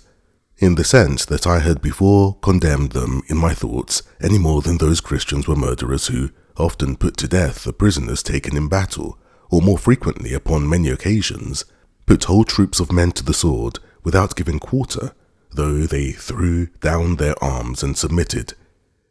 In the next place, it occurred to me that although the usage they gave one another was thus brutish and inhuman, yet it was really nothing to me. These people had done me no injury. If they had attempted, or I saw it necessary for my immediate preservation, to fall upon them, something might be said of it, but that I was yet out of their power, and they really had no knowledge of me, and consequently no design upon me, and therefore it could not be just for me to fall upon them, that this would justify the conduct of the Spaniards, in all their barbarities, practiced in America, where they destroyed millions of these people, who, however, they were idolaters and barbarians, and had several bloody and barbarous rites in their customs, such as sacrificing human bodies to their idols, were yet, as to the Spaniards, very innocent people, and that the rooting them out of the country is spoken of with the utmost abhorrence and detestation by even the Spaniards themselves at this time, and by all other Christian nations of Europe, as a mere butchery, a bloody and unnatural piece of cruelty, unjustifiable either to God or man, and for which the very name of a Spaniard is reckoned to be frightful and terrible to all people of humanity or of Christian compassion, as if the kingdom of Spain were particularly eminent for the produce of a race of men who were without principles of tenderness or the common bowels of pity to the miserable, which is reckoned to be a mark of generous temper in the mind. These considerations really put me to a pause, and to a kind of a full stop, and I began by little and little to be of my design, and to conclude I had taken wrong measures in my resolution to attack the savages, and that it was not my business to meddle with them unless they first attacked me, and this it was my business, if possible, to prevent, but that if I were discovered and attacked by them, I knew my duty. On the other hand, I argued with myself that this really was the way not to deliver myself, but entirely to ruin and destroy myself, for unless I was sure to kill everyone that not only should be on shore at that time, but that should ever come on shore afterwards, if but one of them escaped to tell their country people what had happened, they would come over again by thousands to revenge the death of their fellows, and I should only bring myself a certain destruction which, at present, I had no manner of occasion for. Upon the whole, I concluded that I ought, neither in principle nor in policy, one way or other, to conceal myself in this affair, that my business was, by all possible means, to conceal myself from them, and not to leave the least sign for them to guess by that there were any living creatures upon the island, I mean of human shape. Religion joined in with this prudential resolution, and I was convinced now, many ways, that I was perfectly out of my duty when I was laying all my bloody schemes for the destruction of innocent creatures, I mean innocent to me. As to the crimes they were guilty of towards one another, I had nothing to do with them. They were national, and I ought to leave them to the justice of God, who is the governor of nations, and knows how, by national punishments, to make a just retribution for national offences, and to bring public judgments upon those who offend in a public manner, by such ways as best please him. This appeared so clear to me now that nothing was a greater satisfaction to me than that I had not been suffering to do a thing which I now saw so much reason to believe would have been no less a sin than that of wilful murder if I had committed it, and I gave most humble thanks on my knees to God that he had thus delivered me from blood guiltiness, beseeching him to grant me the protection of his providence, that I might not fall into the hands of the barbarians, or that I might not lay my hands upon them, unless I had a more clear call from heaven to do it, in defence of my own life. In this disposition I continued for near a year after this, and so far was I from desiring an occasion for falling upon these wretches that in all that time I never once went up the hill to see whether there were any of them in sight, or to know whether any of them had been on shore there or not, that I might not be tempted to renew any of my contrivances against them, or be provoked by any advantage that might present itself to fall upon them. Only this I did: I went and removed my boat, which I had on the other side of the island, and carried it down to the east end of the whole island, where I ran it into a little cove, which I found under some high rocks, and where I knew, by reason of the currents, the savages durst not, at least would not, come with their boats upon any account whatever. With my boat I carried away everything that I had left there belonging to her, though not necessary for the bare going thither, namely, a mast and sail which I had made for her, and a thing like an anchor, but which, indeed, could not be called either anchor or grapnel. However, it was the best I could make of its kind. All these I removed that there might not be the least shadow for discovery or appearance of any boat, or of any human habitation upon the island. Besides this, I kept myself, as I said, more retired than ever, and seldom went from my cell, except upon my constant employment to milk my she-goats, and manage my little flock in the wood, which, as it was quite on the other part of the island, was out of danger for certain. It is that these savage people who sometimes haunted this island never came with any thought of finding anything here, and constantly never wandered off from the coast, and I doubt not but they have been several times on shore after my apprehensions of them had made me cautious, as well as before. Indeed, I looked back with some horror upon the thoughts of what my condition would have been if I had chopped upon them and been discovered before that, when naked and unarmed, except with one gun, and that loaded often only with a small shot. I walked everywhere, peeping and peering about the island to see what I could get. What a surprise should I have been in if, when I discovered the print of a man's foot, I had,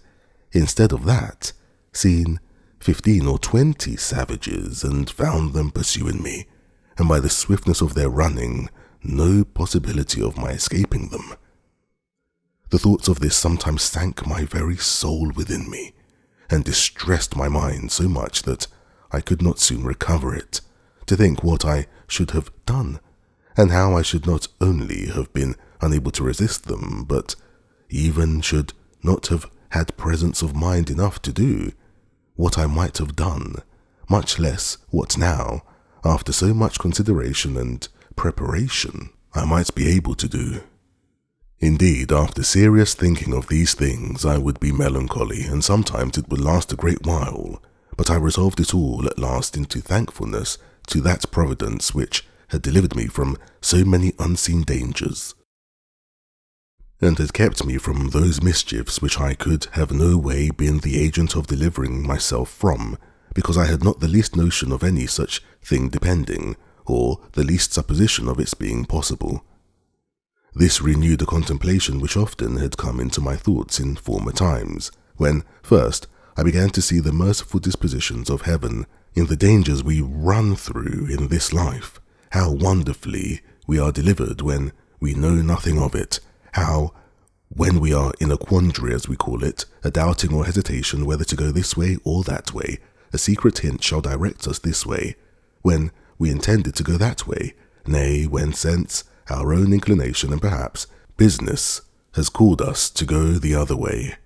Yet a strange impression upon the mind, from we know not what, springs, and by we know not what power, shall overrule us, to go this way, and it shall afterwards appear that we have gone that way which we should have gone, and even to our own imagination ought to have gone. We should have been ruined and lost. Upon these and many like reflections, I afterwards made it a certain rule with me that whenever I found these secret hints or pressings of mind to do or not doing anything that presented, or going this way or that way, I never failed to obey the secret dictate, though I knew no other reason for it than such a pressure or such a hint hung upon my mind. I could give many examples of the success of this conduct in the course of my life, but more especially in the latter part of my inhabiting this unhappy island, besides many occasions which it is very likely I might have taken notice of, if I had seen with the same eyes then that I see with now.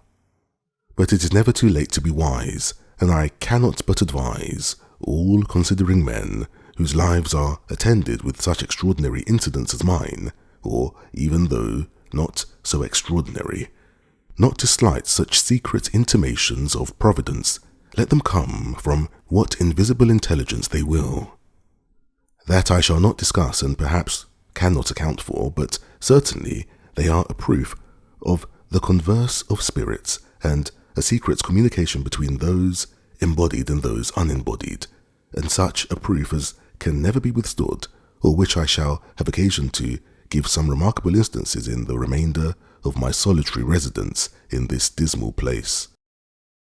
I believe the reader of this will not think it strange if I confess that these anxieties, these constant dangers I lived in, and the concern that was now upon me, put an end to all invention, and to the contrivances that I had laid for my future accommodations and conveniences. I had the care of my safety more now upon my hands than that of my food. I cared not to drive a nail or chop a stick of wood now, for fear the noise I might make should be heard, much less would I fire a gun for the same reason, and above all I was intolerably uneasy at making any fire, lest the smoke, which is visible at the great distance in the day, should betray me. For this reason I removed that part of my business which required fire, such as burning of pots and pipes, and so forth, into my new apartment in the woods, where, after I had been some time, I found, to my unspeakable consolation, a mere natural cave in the earth, which went in a vast way, and where, I dare say, no savage had been at the mouth of it, would be so hardy as to venture in, nor, indeed, would any man else, but one who, like me, wanted nothing so much as a safe retreat. The mouth of this hollow was at the bottom of a great rock where, by mere accident, I would say, if I did not see abundant reason to ascribe all such things now to Providence, I was cutting down some thick branches of trees to make charcoal, and before I go on, I must observe the reason of my making this charcoal, which was this. I was afraid of making a smoke about my habitation, as I said before, and yet I could not live there without baking my bread, cooking my meat, etc. So I contrived to burn some wood here, as I had seen done in England under turf, till it became chark or dry coal. And then putting the fire out, I preserved the coal to carry home, and performed the other services for which fire was wanting, without danger of smoke. But this is by the by. While I was cutting down some wood here, I perceived that, behind a very thick branch of low brushwood or underwood, there was a kind of hollow place. I was curious to look in it, and getting, with difficulty, into the mouth of it, I found it was pretty large, that is to say, sufficient for me to stand upright in it, and perhaps another with me, but I must confess to you that I made more haste out than I did in. When looking farther into the place, and which was perfectly dark, I saw two broad shining eyes of some creature, whether devil or man I knew not, which twinkled like two stars, the dim light of the cave's mouth shining directly in, and making the reflection. However, after some pause I recovered myself and began to call myself 1,000 fools. And to think that he was afraid to see the devil was not fit to live 20 years in an island all alone, and that I might well think there was nothing in this cave that was more frightful than myself. Upon this, plucking up my courage, I took up my firebrand, and I rushed in again, with the stick flaming in my hand. I had not gone 3 steps in before I was almost as frightened as before, for I heard a very loud sigh, like that of a man in some pain, and it was followed by a broken noise, as of words half expressed, and then a deep sigh again. I stepped back, and was indeed struck with such a surprise that it put me into a cold sweat, and if I had had a hat on my head, I will not answer for it that my hair might not have lifted it off. But still plucking up my spirits as well as I could, and encouraging myself a little with considering that the power and presence of God was everywhere, and was able to protect me, I stepped forward again, and by the light of the firebrand, holding it up a little over my head, I saw lying on the ground a monstrous, frightful old he-goat, just making his will, as we say, and gasping for life, and dying indeed, of mere old age. I stirred him a little to see if I could get him out, and he essayed to get up, but was not able to raise himself, and I thought with myself he might even lie there, for if he had frightened me, so he would certainly frighten any of the savages, if any of them should be so hardy as to come in there while he had any life in him. I was now recovered from my surprise, and began to look round me, when I found the cave was but very small, that is to say, it might be about 12 feet over, but in no manner of shape, neither round nor square, no hands having ever been employed in making it but those of mere nature. I observed also that there was a place at the farther side of it that went in further, but was so low that it required me to creep upon my hands and knees to go into it, and whither it went I knew not. So, having a candle, I gave it over for that time, but resolved to go again the next day, provided the candles and a tinder box, which I had made of the lock of one of the muskets, with some wildfire in the pan.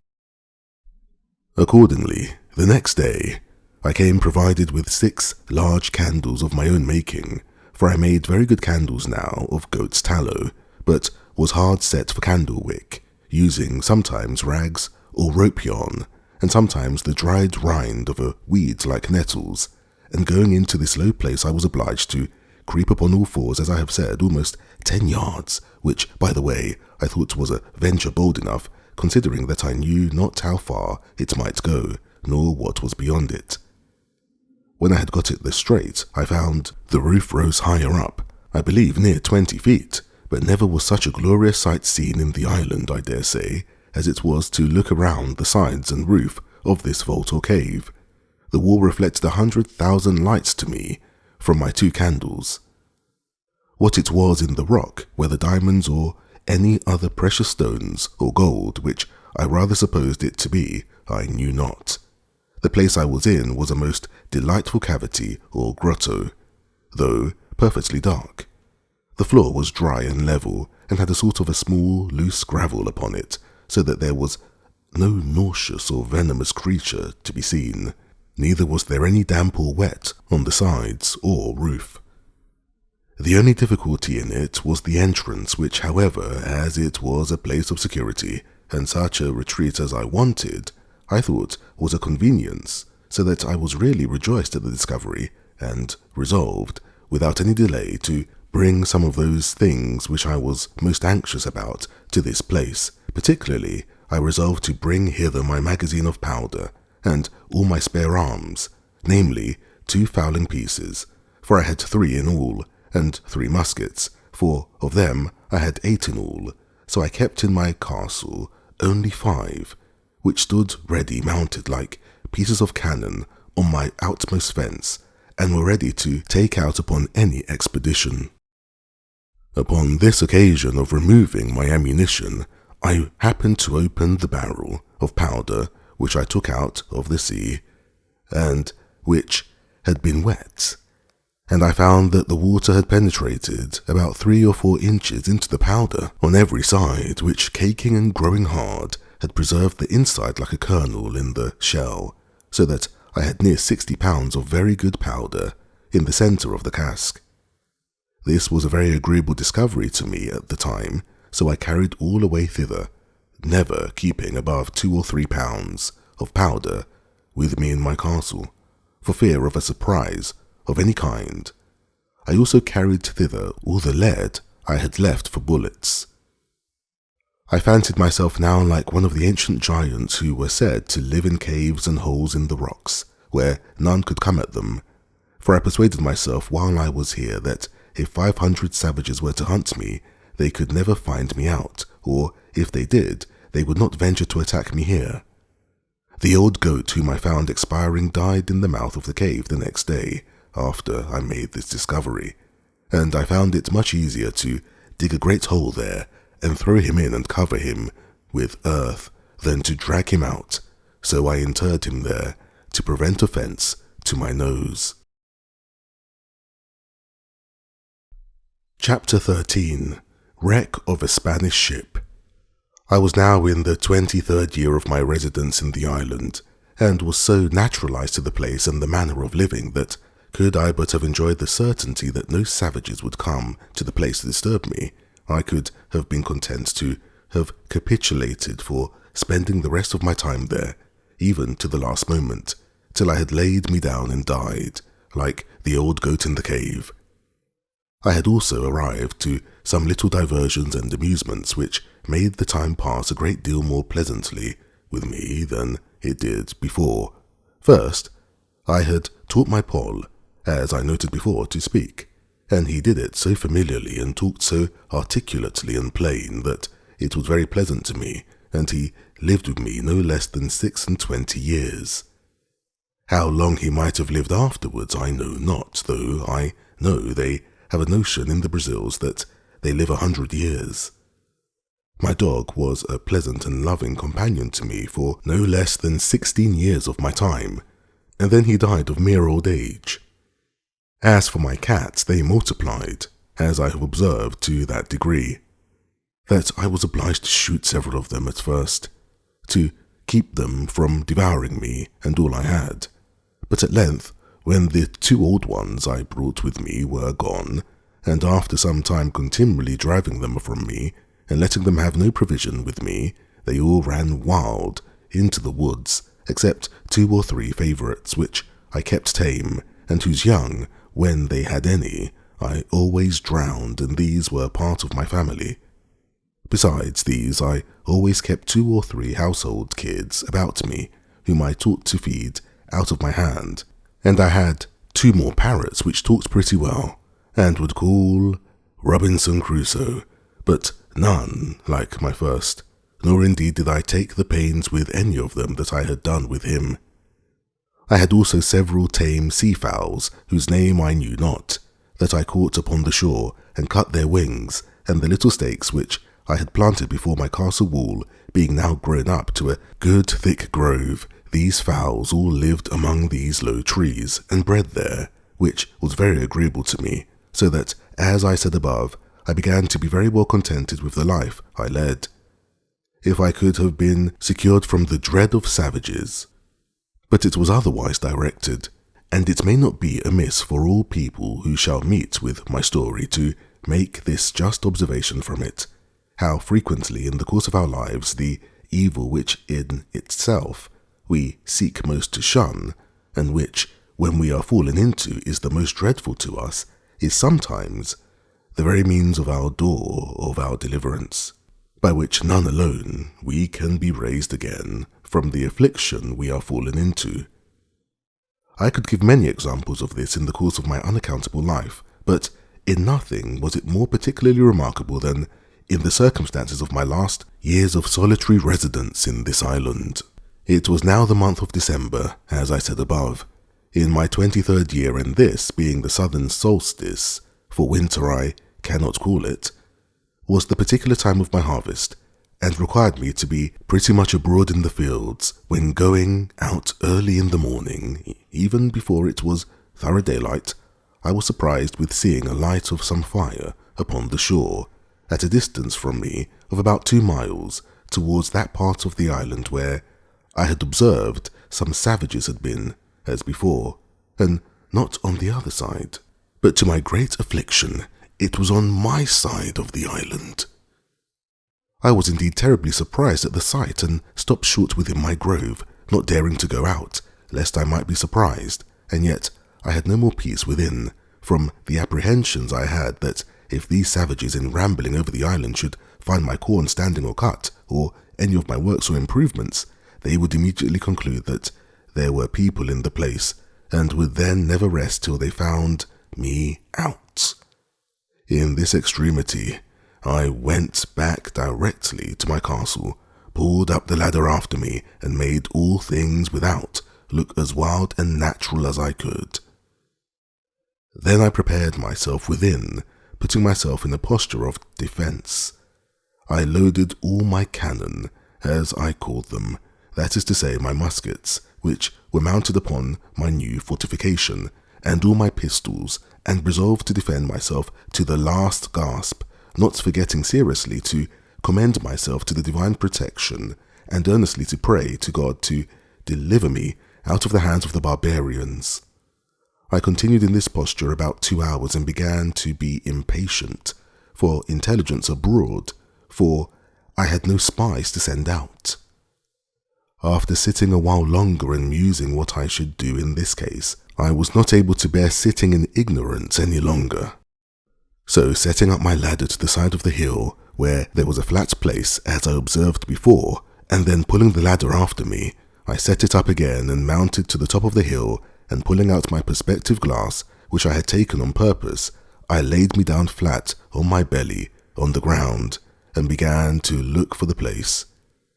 I pleasantly found there were no less than 9 naked savages sitting round a small fire they had made, not to warm them, for they had no need of that, the weather being extremely hot, but as I suppose to dress some of their barbarous diet of human flesh, which they had brought with them, whether alive or dead I could not tell. They had 2 canoes with them, which they had hauled up upon the shore, and as it was then ebb of tide, they seemed to me to wait for the return of the flood to go away again. It is not easy to imagine what confusion this sight put me into, especially seeing them come on my side of the island, and so near me. But when I considered their coming must be always with the current of the ebb, I began afterwards to be more sedate in my mind, being satisfied that I might go abroad with safety all the time of the flood of tide, if they were not on shore before. And having made this observation, I went abroad about my harvest work with the more composure. As I expected, so it proved, for as soon as the tide made to the westward, I saw them all take boat and row, or paddle as we call it, away. I should have observed that for hours or more before they went off, they were dancing, and I could easily discern their postures and gestures by my glass. I could not perceive by my nicest observation but that they were stark naked, and had not the least covering upon them, but whether they were men or women I could not distinguish. As soon as I saw them shipped and gone,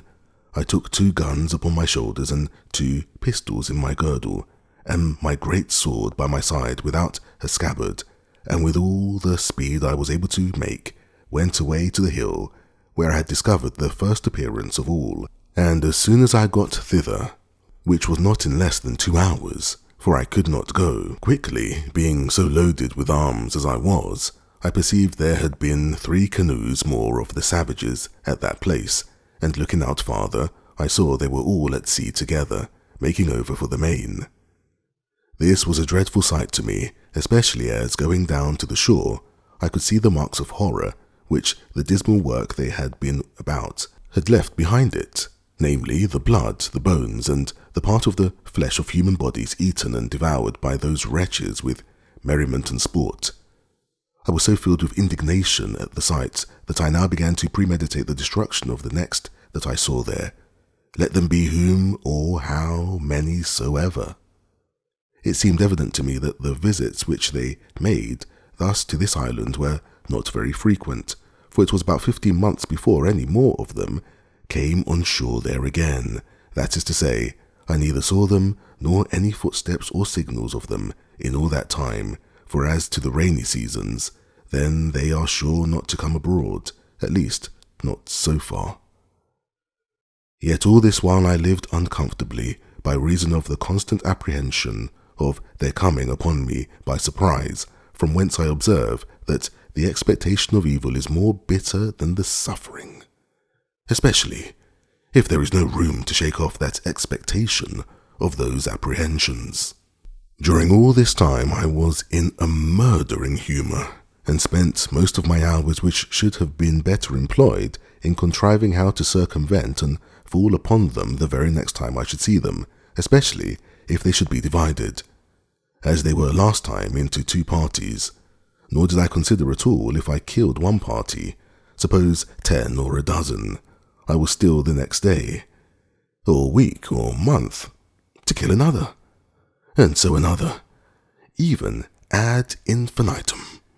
till I should be, at length, no less a murderer than they were in being man-eaters, and perhaps much more so.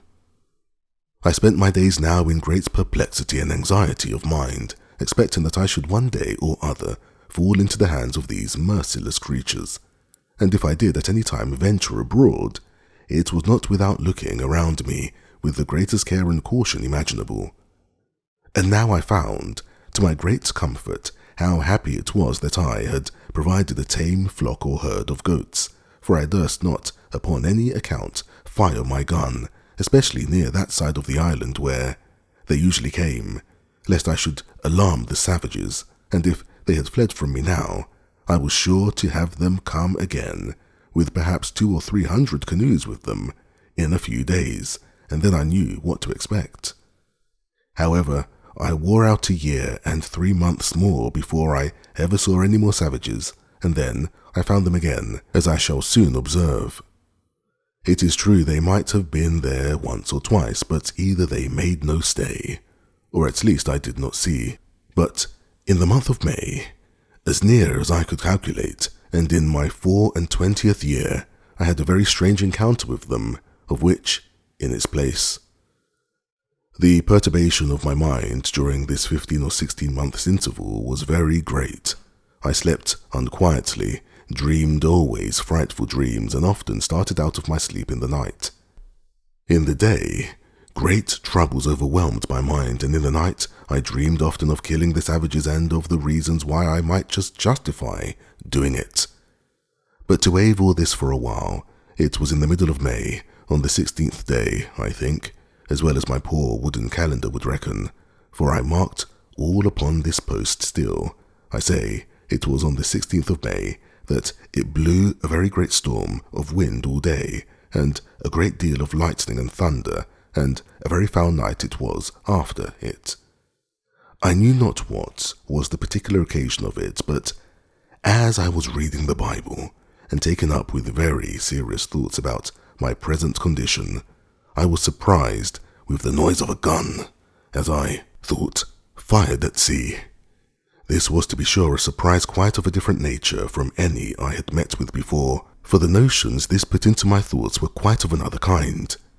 I started up in the greatest haste imaginable, and in a trice clapped my ladder to the middle place of the rock, and pulled it after me, and mounting it the second time, got to the top of the hill the very moment that a flash of fire bid me listen for a second gun, which, accordingly, in about half a minute I heard, and by the sound knew that it was from that part of the sea where I was driven down the current in my boat. I immediately considered that this must be some ship in distress, and that they had some comrade or some other ship in company, and fired these for signals of distress, and to obtain help. I had the presence of mind at that minute to think that, though I could not help them, it might be that they might help me. So I brought together all the dry wood I could get at hand, and making a good handsome pile, I set it on fire upon the hill. The wood was dry and blazed freely, and though the wind blew very hard, yet it burned fairly out, so that I was certain, if there was any such thing as a ship, they must needs see it. And no doubt they did, for as soon as ever my fire blazed up I heard another gun, and after that several others, all from the same quarter. I plied my fire all night long till daybreak, and when it was broad day, and the air cleared up, I saw something at a great distance at sea, full east of the island, whether a sail or hull, I could not distinguish, no, not with my glass. The distance was so great, and the weather still something hazy also, at least it was so out at sea. I looked frequently at it all day, and soon perceived that it was not moving, so I presently concluded that it was a ship at anchor, and being eager, you may be sure to be satisfied, I took my gun in my hand and ran towards the south side of the island, to the rocks where I had formerly been carried away by the current, and getting up there, the weather by this time being perfectly clear, I could plainly see, to my great sorrow, the wreck of a ship, cast away in the night upon those concealed rocks which I found when I was out in my boat, and which rocks, as they checked the violence of the stream and made the kind of counter-stream or eddy, were the occasion of my recovering from the most desperate, hopeless condition that ever I had been in all my life. Thus, what is one man's safety is another man's destruction, for it seems these men, whoever they were, being out of their knowledge and the rocks being wholly under water, had been driven up upon them in the night, the wind blowing hard at east-northeast. Had they seen the island, as I must necessarily suppose they did not, they must, as I thought, have endeavoured to have saved themselves on shore by the help of their boat. But their firing off guns to help, especially when they saw, as I imagined my fire, filled me with many thoughts. First I imagined that upon seeing my light, they might have put themselves into their boat and endeavoured to make the shore, but that the sea running very high, they might have been cast away. Other times I imagined that they might have lost their boat before, as might be the case many ways, particularly by the breaking of the sea upon their ship, which many times obliged men to stave or take in pieces their boat, and sometimes to throw it overboard with their own hands. Other times I imagined they had some other ship or ships in company, who, upon the signals of distress they made, had taken them up and carried them off. Other times I fancied they were all gone off to sea in their boat, and being hurried away by the current that I had been formerly in, were carried out into the great ocean where there was nothing but misery and perishing, and that perhaps they might by this time thinking of starving and of being in a condition to eat one another. As all these were but conjectures at best, so in the condition I was in, I could do no more than look on the misery of the poor men and pity them, which had still this good effect upon my side, that it gave me more and more cause to thank God, who had so happily and comfortably provided for me in my desolate condition, and that the 2 ships' companies who were now cast away upon this part of the world, not one life should be spared but mine. I learned here again to observe that it is very rare that the providence of God casts us into any condition so low or any misery so great, but we may see something or other to be thankful for, and may see others in worse circumstances than our own. Such certainly was the case of these men, of whom I could not so much as see room to suppose any were saved. Nothing could make it rational so much as to wish or expect that they did not all perish there, except the possibility only of their being taken up by another ship in company, and this was but mere possibility indeed, for I saw not the least sign or appearance of any such thing. I cannot explain by any possible energy of words what a strange longing I felt in my soul upon this sight, breaking out sometimes thus, "Oh, that there had been but 1 or 2, nay, or but 1 soul, saved out of this ship, to have escaped to me, that I might but have 1 companion, 1 fellow creature, to have spoken to me and to have conversed with." In all the time of my solitary life I never felt so earnest, so strong a desire after the society of my fellow creatures, or so deep a regret at the want of it. There are some secret springs in the affections which, when they are set a-going by some object in view, or though not in view, yet rendered present to the mind by the power of imagination, that motion carries out the soul,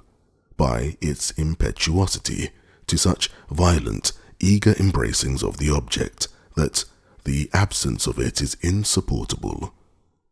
Such were these earnest wishings, that but 1 man had been saved. I believe I repeated the words, "Oh, that it had been but 1," 1,000 times, and my desires were so moved by it, that when I spoke the words my hands would clinch together, and my fingers would press the palms of my hands, so that if I had had any soft thing in my hand, I should have crushed it involuntarily, and the teeth in my head would strike together and set against one another so strong that, for some time, I could not part them again. Let the naturalists explain these things, and the reason and manner of them. All I can do is to describe the fact, which was even surprising to me when I found it, though I knew not from whence it proceeded. It was doubtless the effect of ardent wishes and of strong ideas formed in my mind, realizing the comfort which the conversation of 1 of my fellow Christians would have been to me. But it was not to be. Either their fate or mine, or both, forbade it, for, till the last year of my being on this island, I never knew whether any were saved out of that ship or no, and had only the affliction some days after to see the corpse of a drowned boy come on shore at the end of the island which was next to the shipwreck. He had no clothes on but a seaman's waistcoat, a pair of open-kneed linen drawers, and a blue linen shirt, but nothing to direct me so much as to guess what nation he was of. He had nothing in his pockets but 2 pieces of 8 and a tobacco pipe. The last was, to me, of 10 times more value than the first. It was now calm, and I had a great mind to venture out in my boat to this wreck, not doubting but I might find something on board that might be useful to me, but that did not altogether press me so much as the possibility that there might be yet some living creature on board, whose life I might not only save, but might, by saving that life, comfort my own to the last degree, and this thought clung so to my heart that I could not be quiet night or day. But I must venture out in my boat on board this wreck, and committing the rest of God's providence, I thought the impression was so strong upon my mind that it could not be resisted,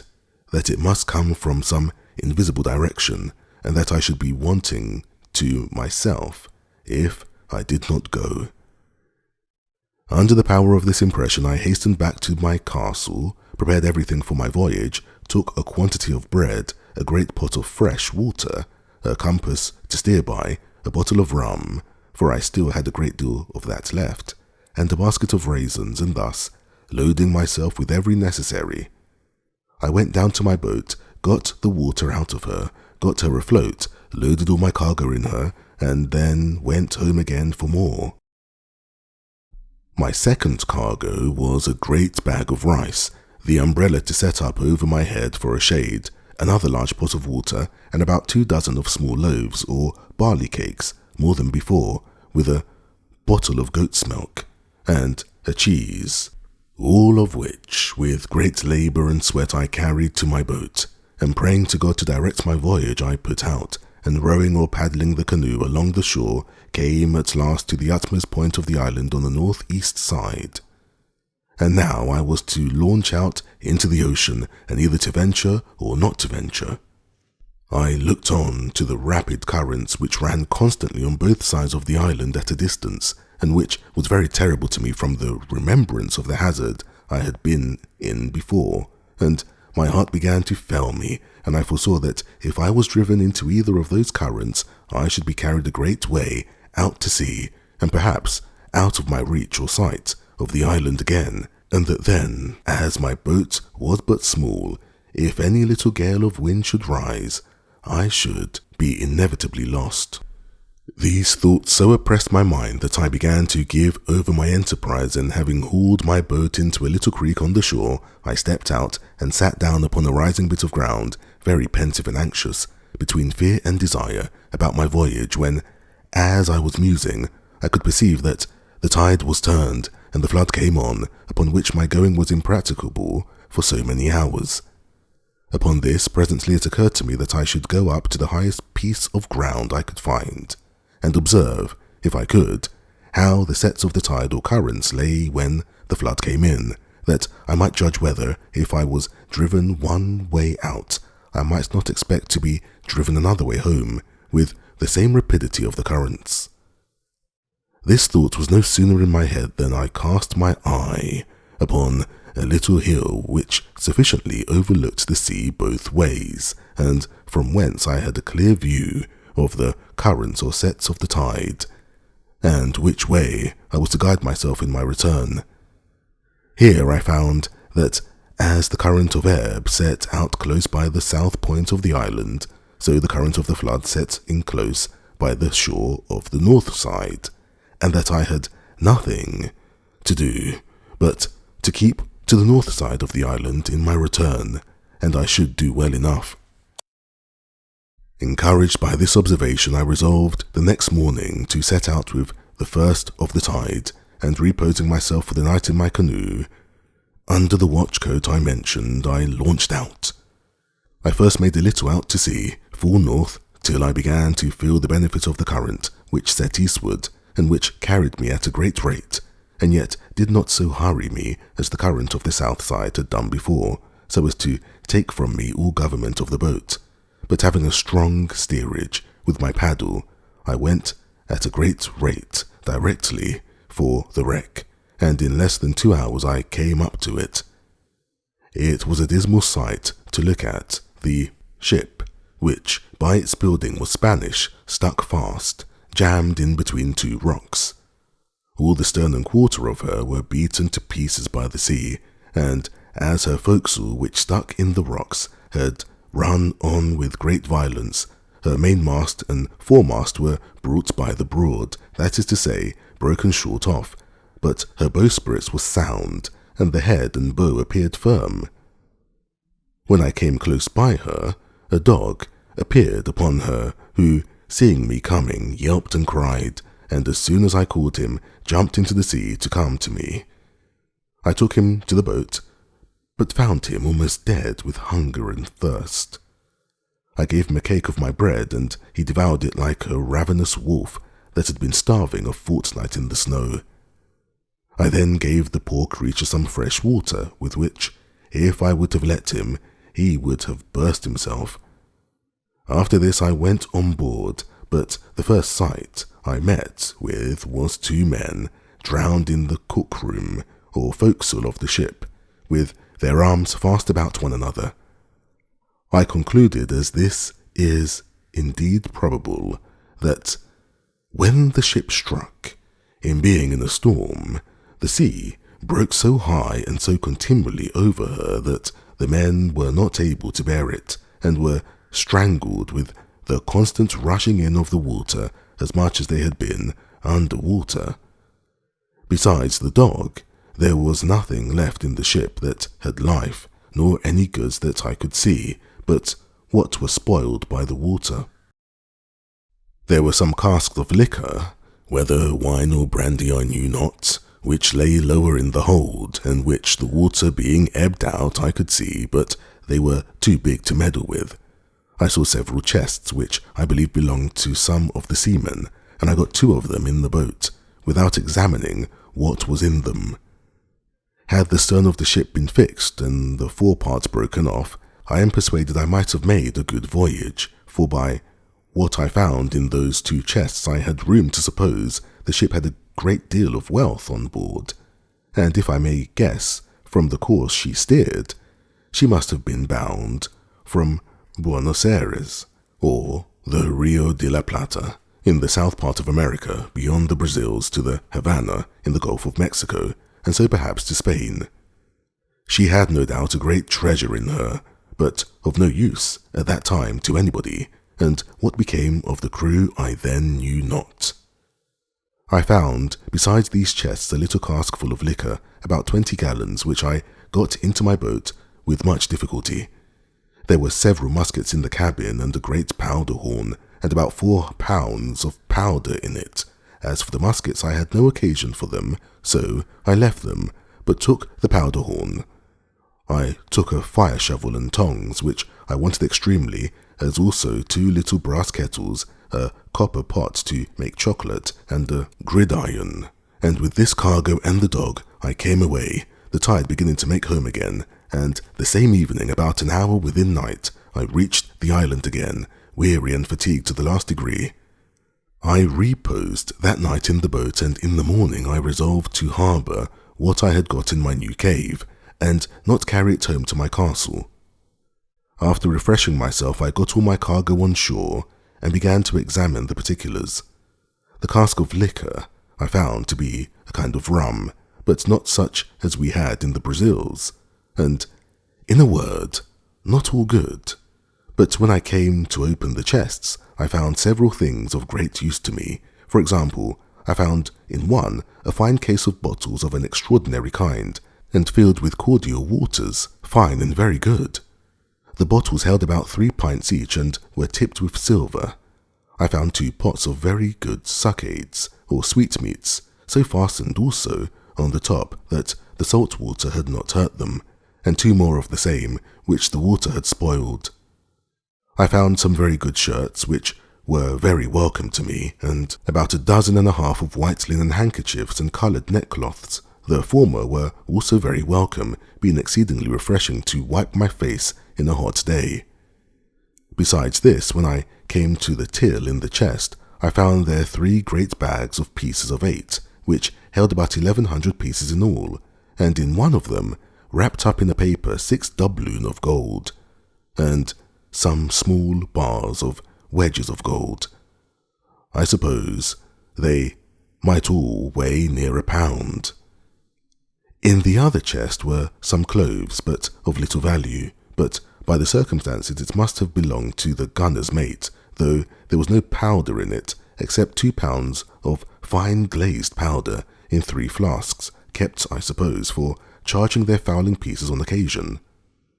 Upon the whole, I got very little by this voyage that was of any use to me, for as to the money, I had no manner of occasion for it. It was to me as the dirt under my feet, and I would have given it all for 3 or 4 pairs of English shoes and stockings, which were things I greatly wanted, but had had none on my feet for many years. I had indeed got 2 pairs of shoes now, which I took off the feet of 2 drowned men whom I saw in the wreck, and I found 2 pairs more in one of the chests, which were very welcome to me. But they were not like our English shoes, either for ease or service, being rather what we call pumps than shoes. I found in this seaman's chest about 50 pieces of 8 in rials, but no gold. I supposed this belonged to a poorer man than the other, which seemed to belong to some officer. Well, however, I lugged this money home to my cave and laid it up, as I had done that before which I had brought from my own ship. But it was a great pity, as I said, that the other part of this ship had not come to my share. For I am satisfied I might have loaded my canoe several times over with money, and thought if I ever escaped to England, I might lie here safe enough till I come again and fetch it.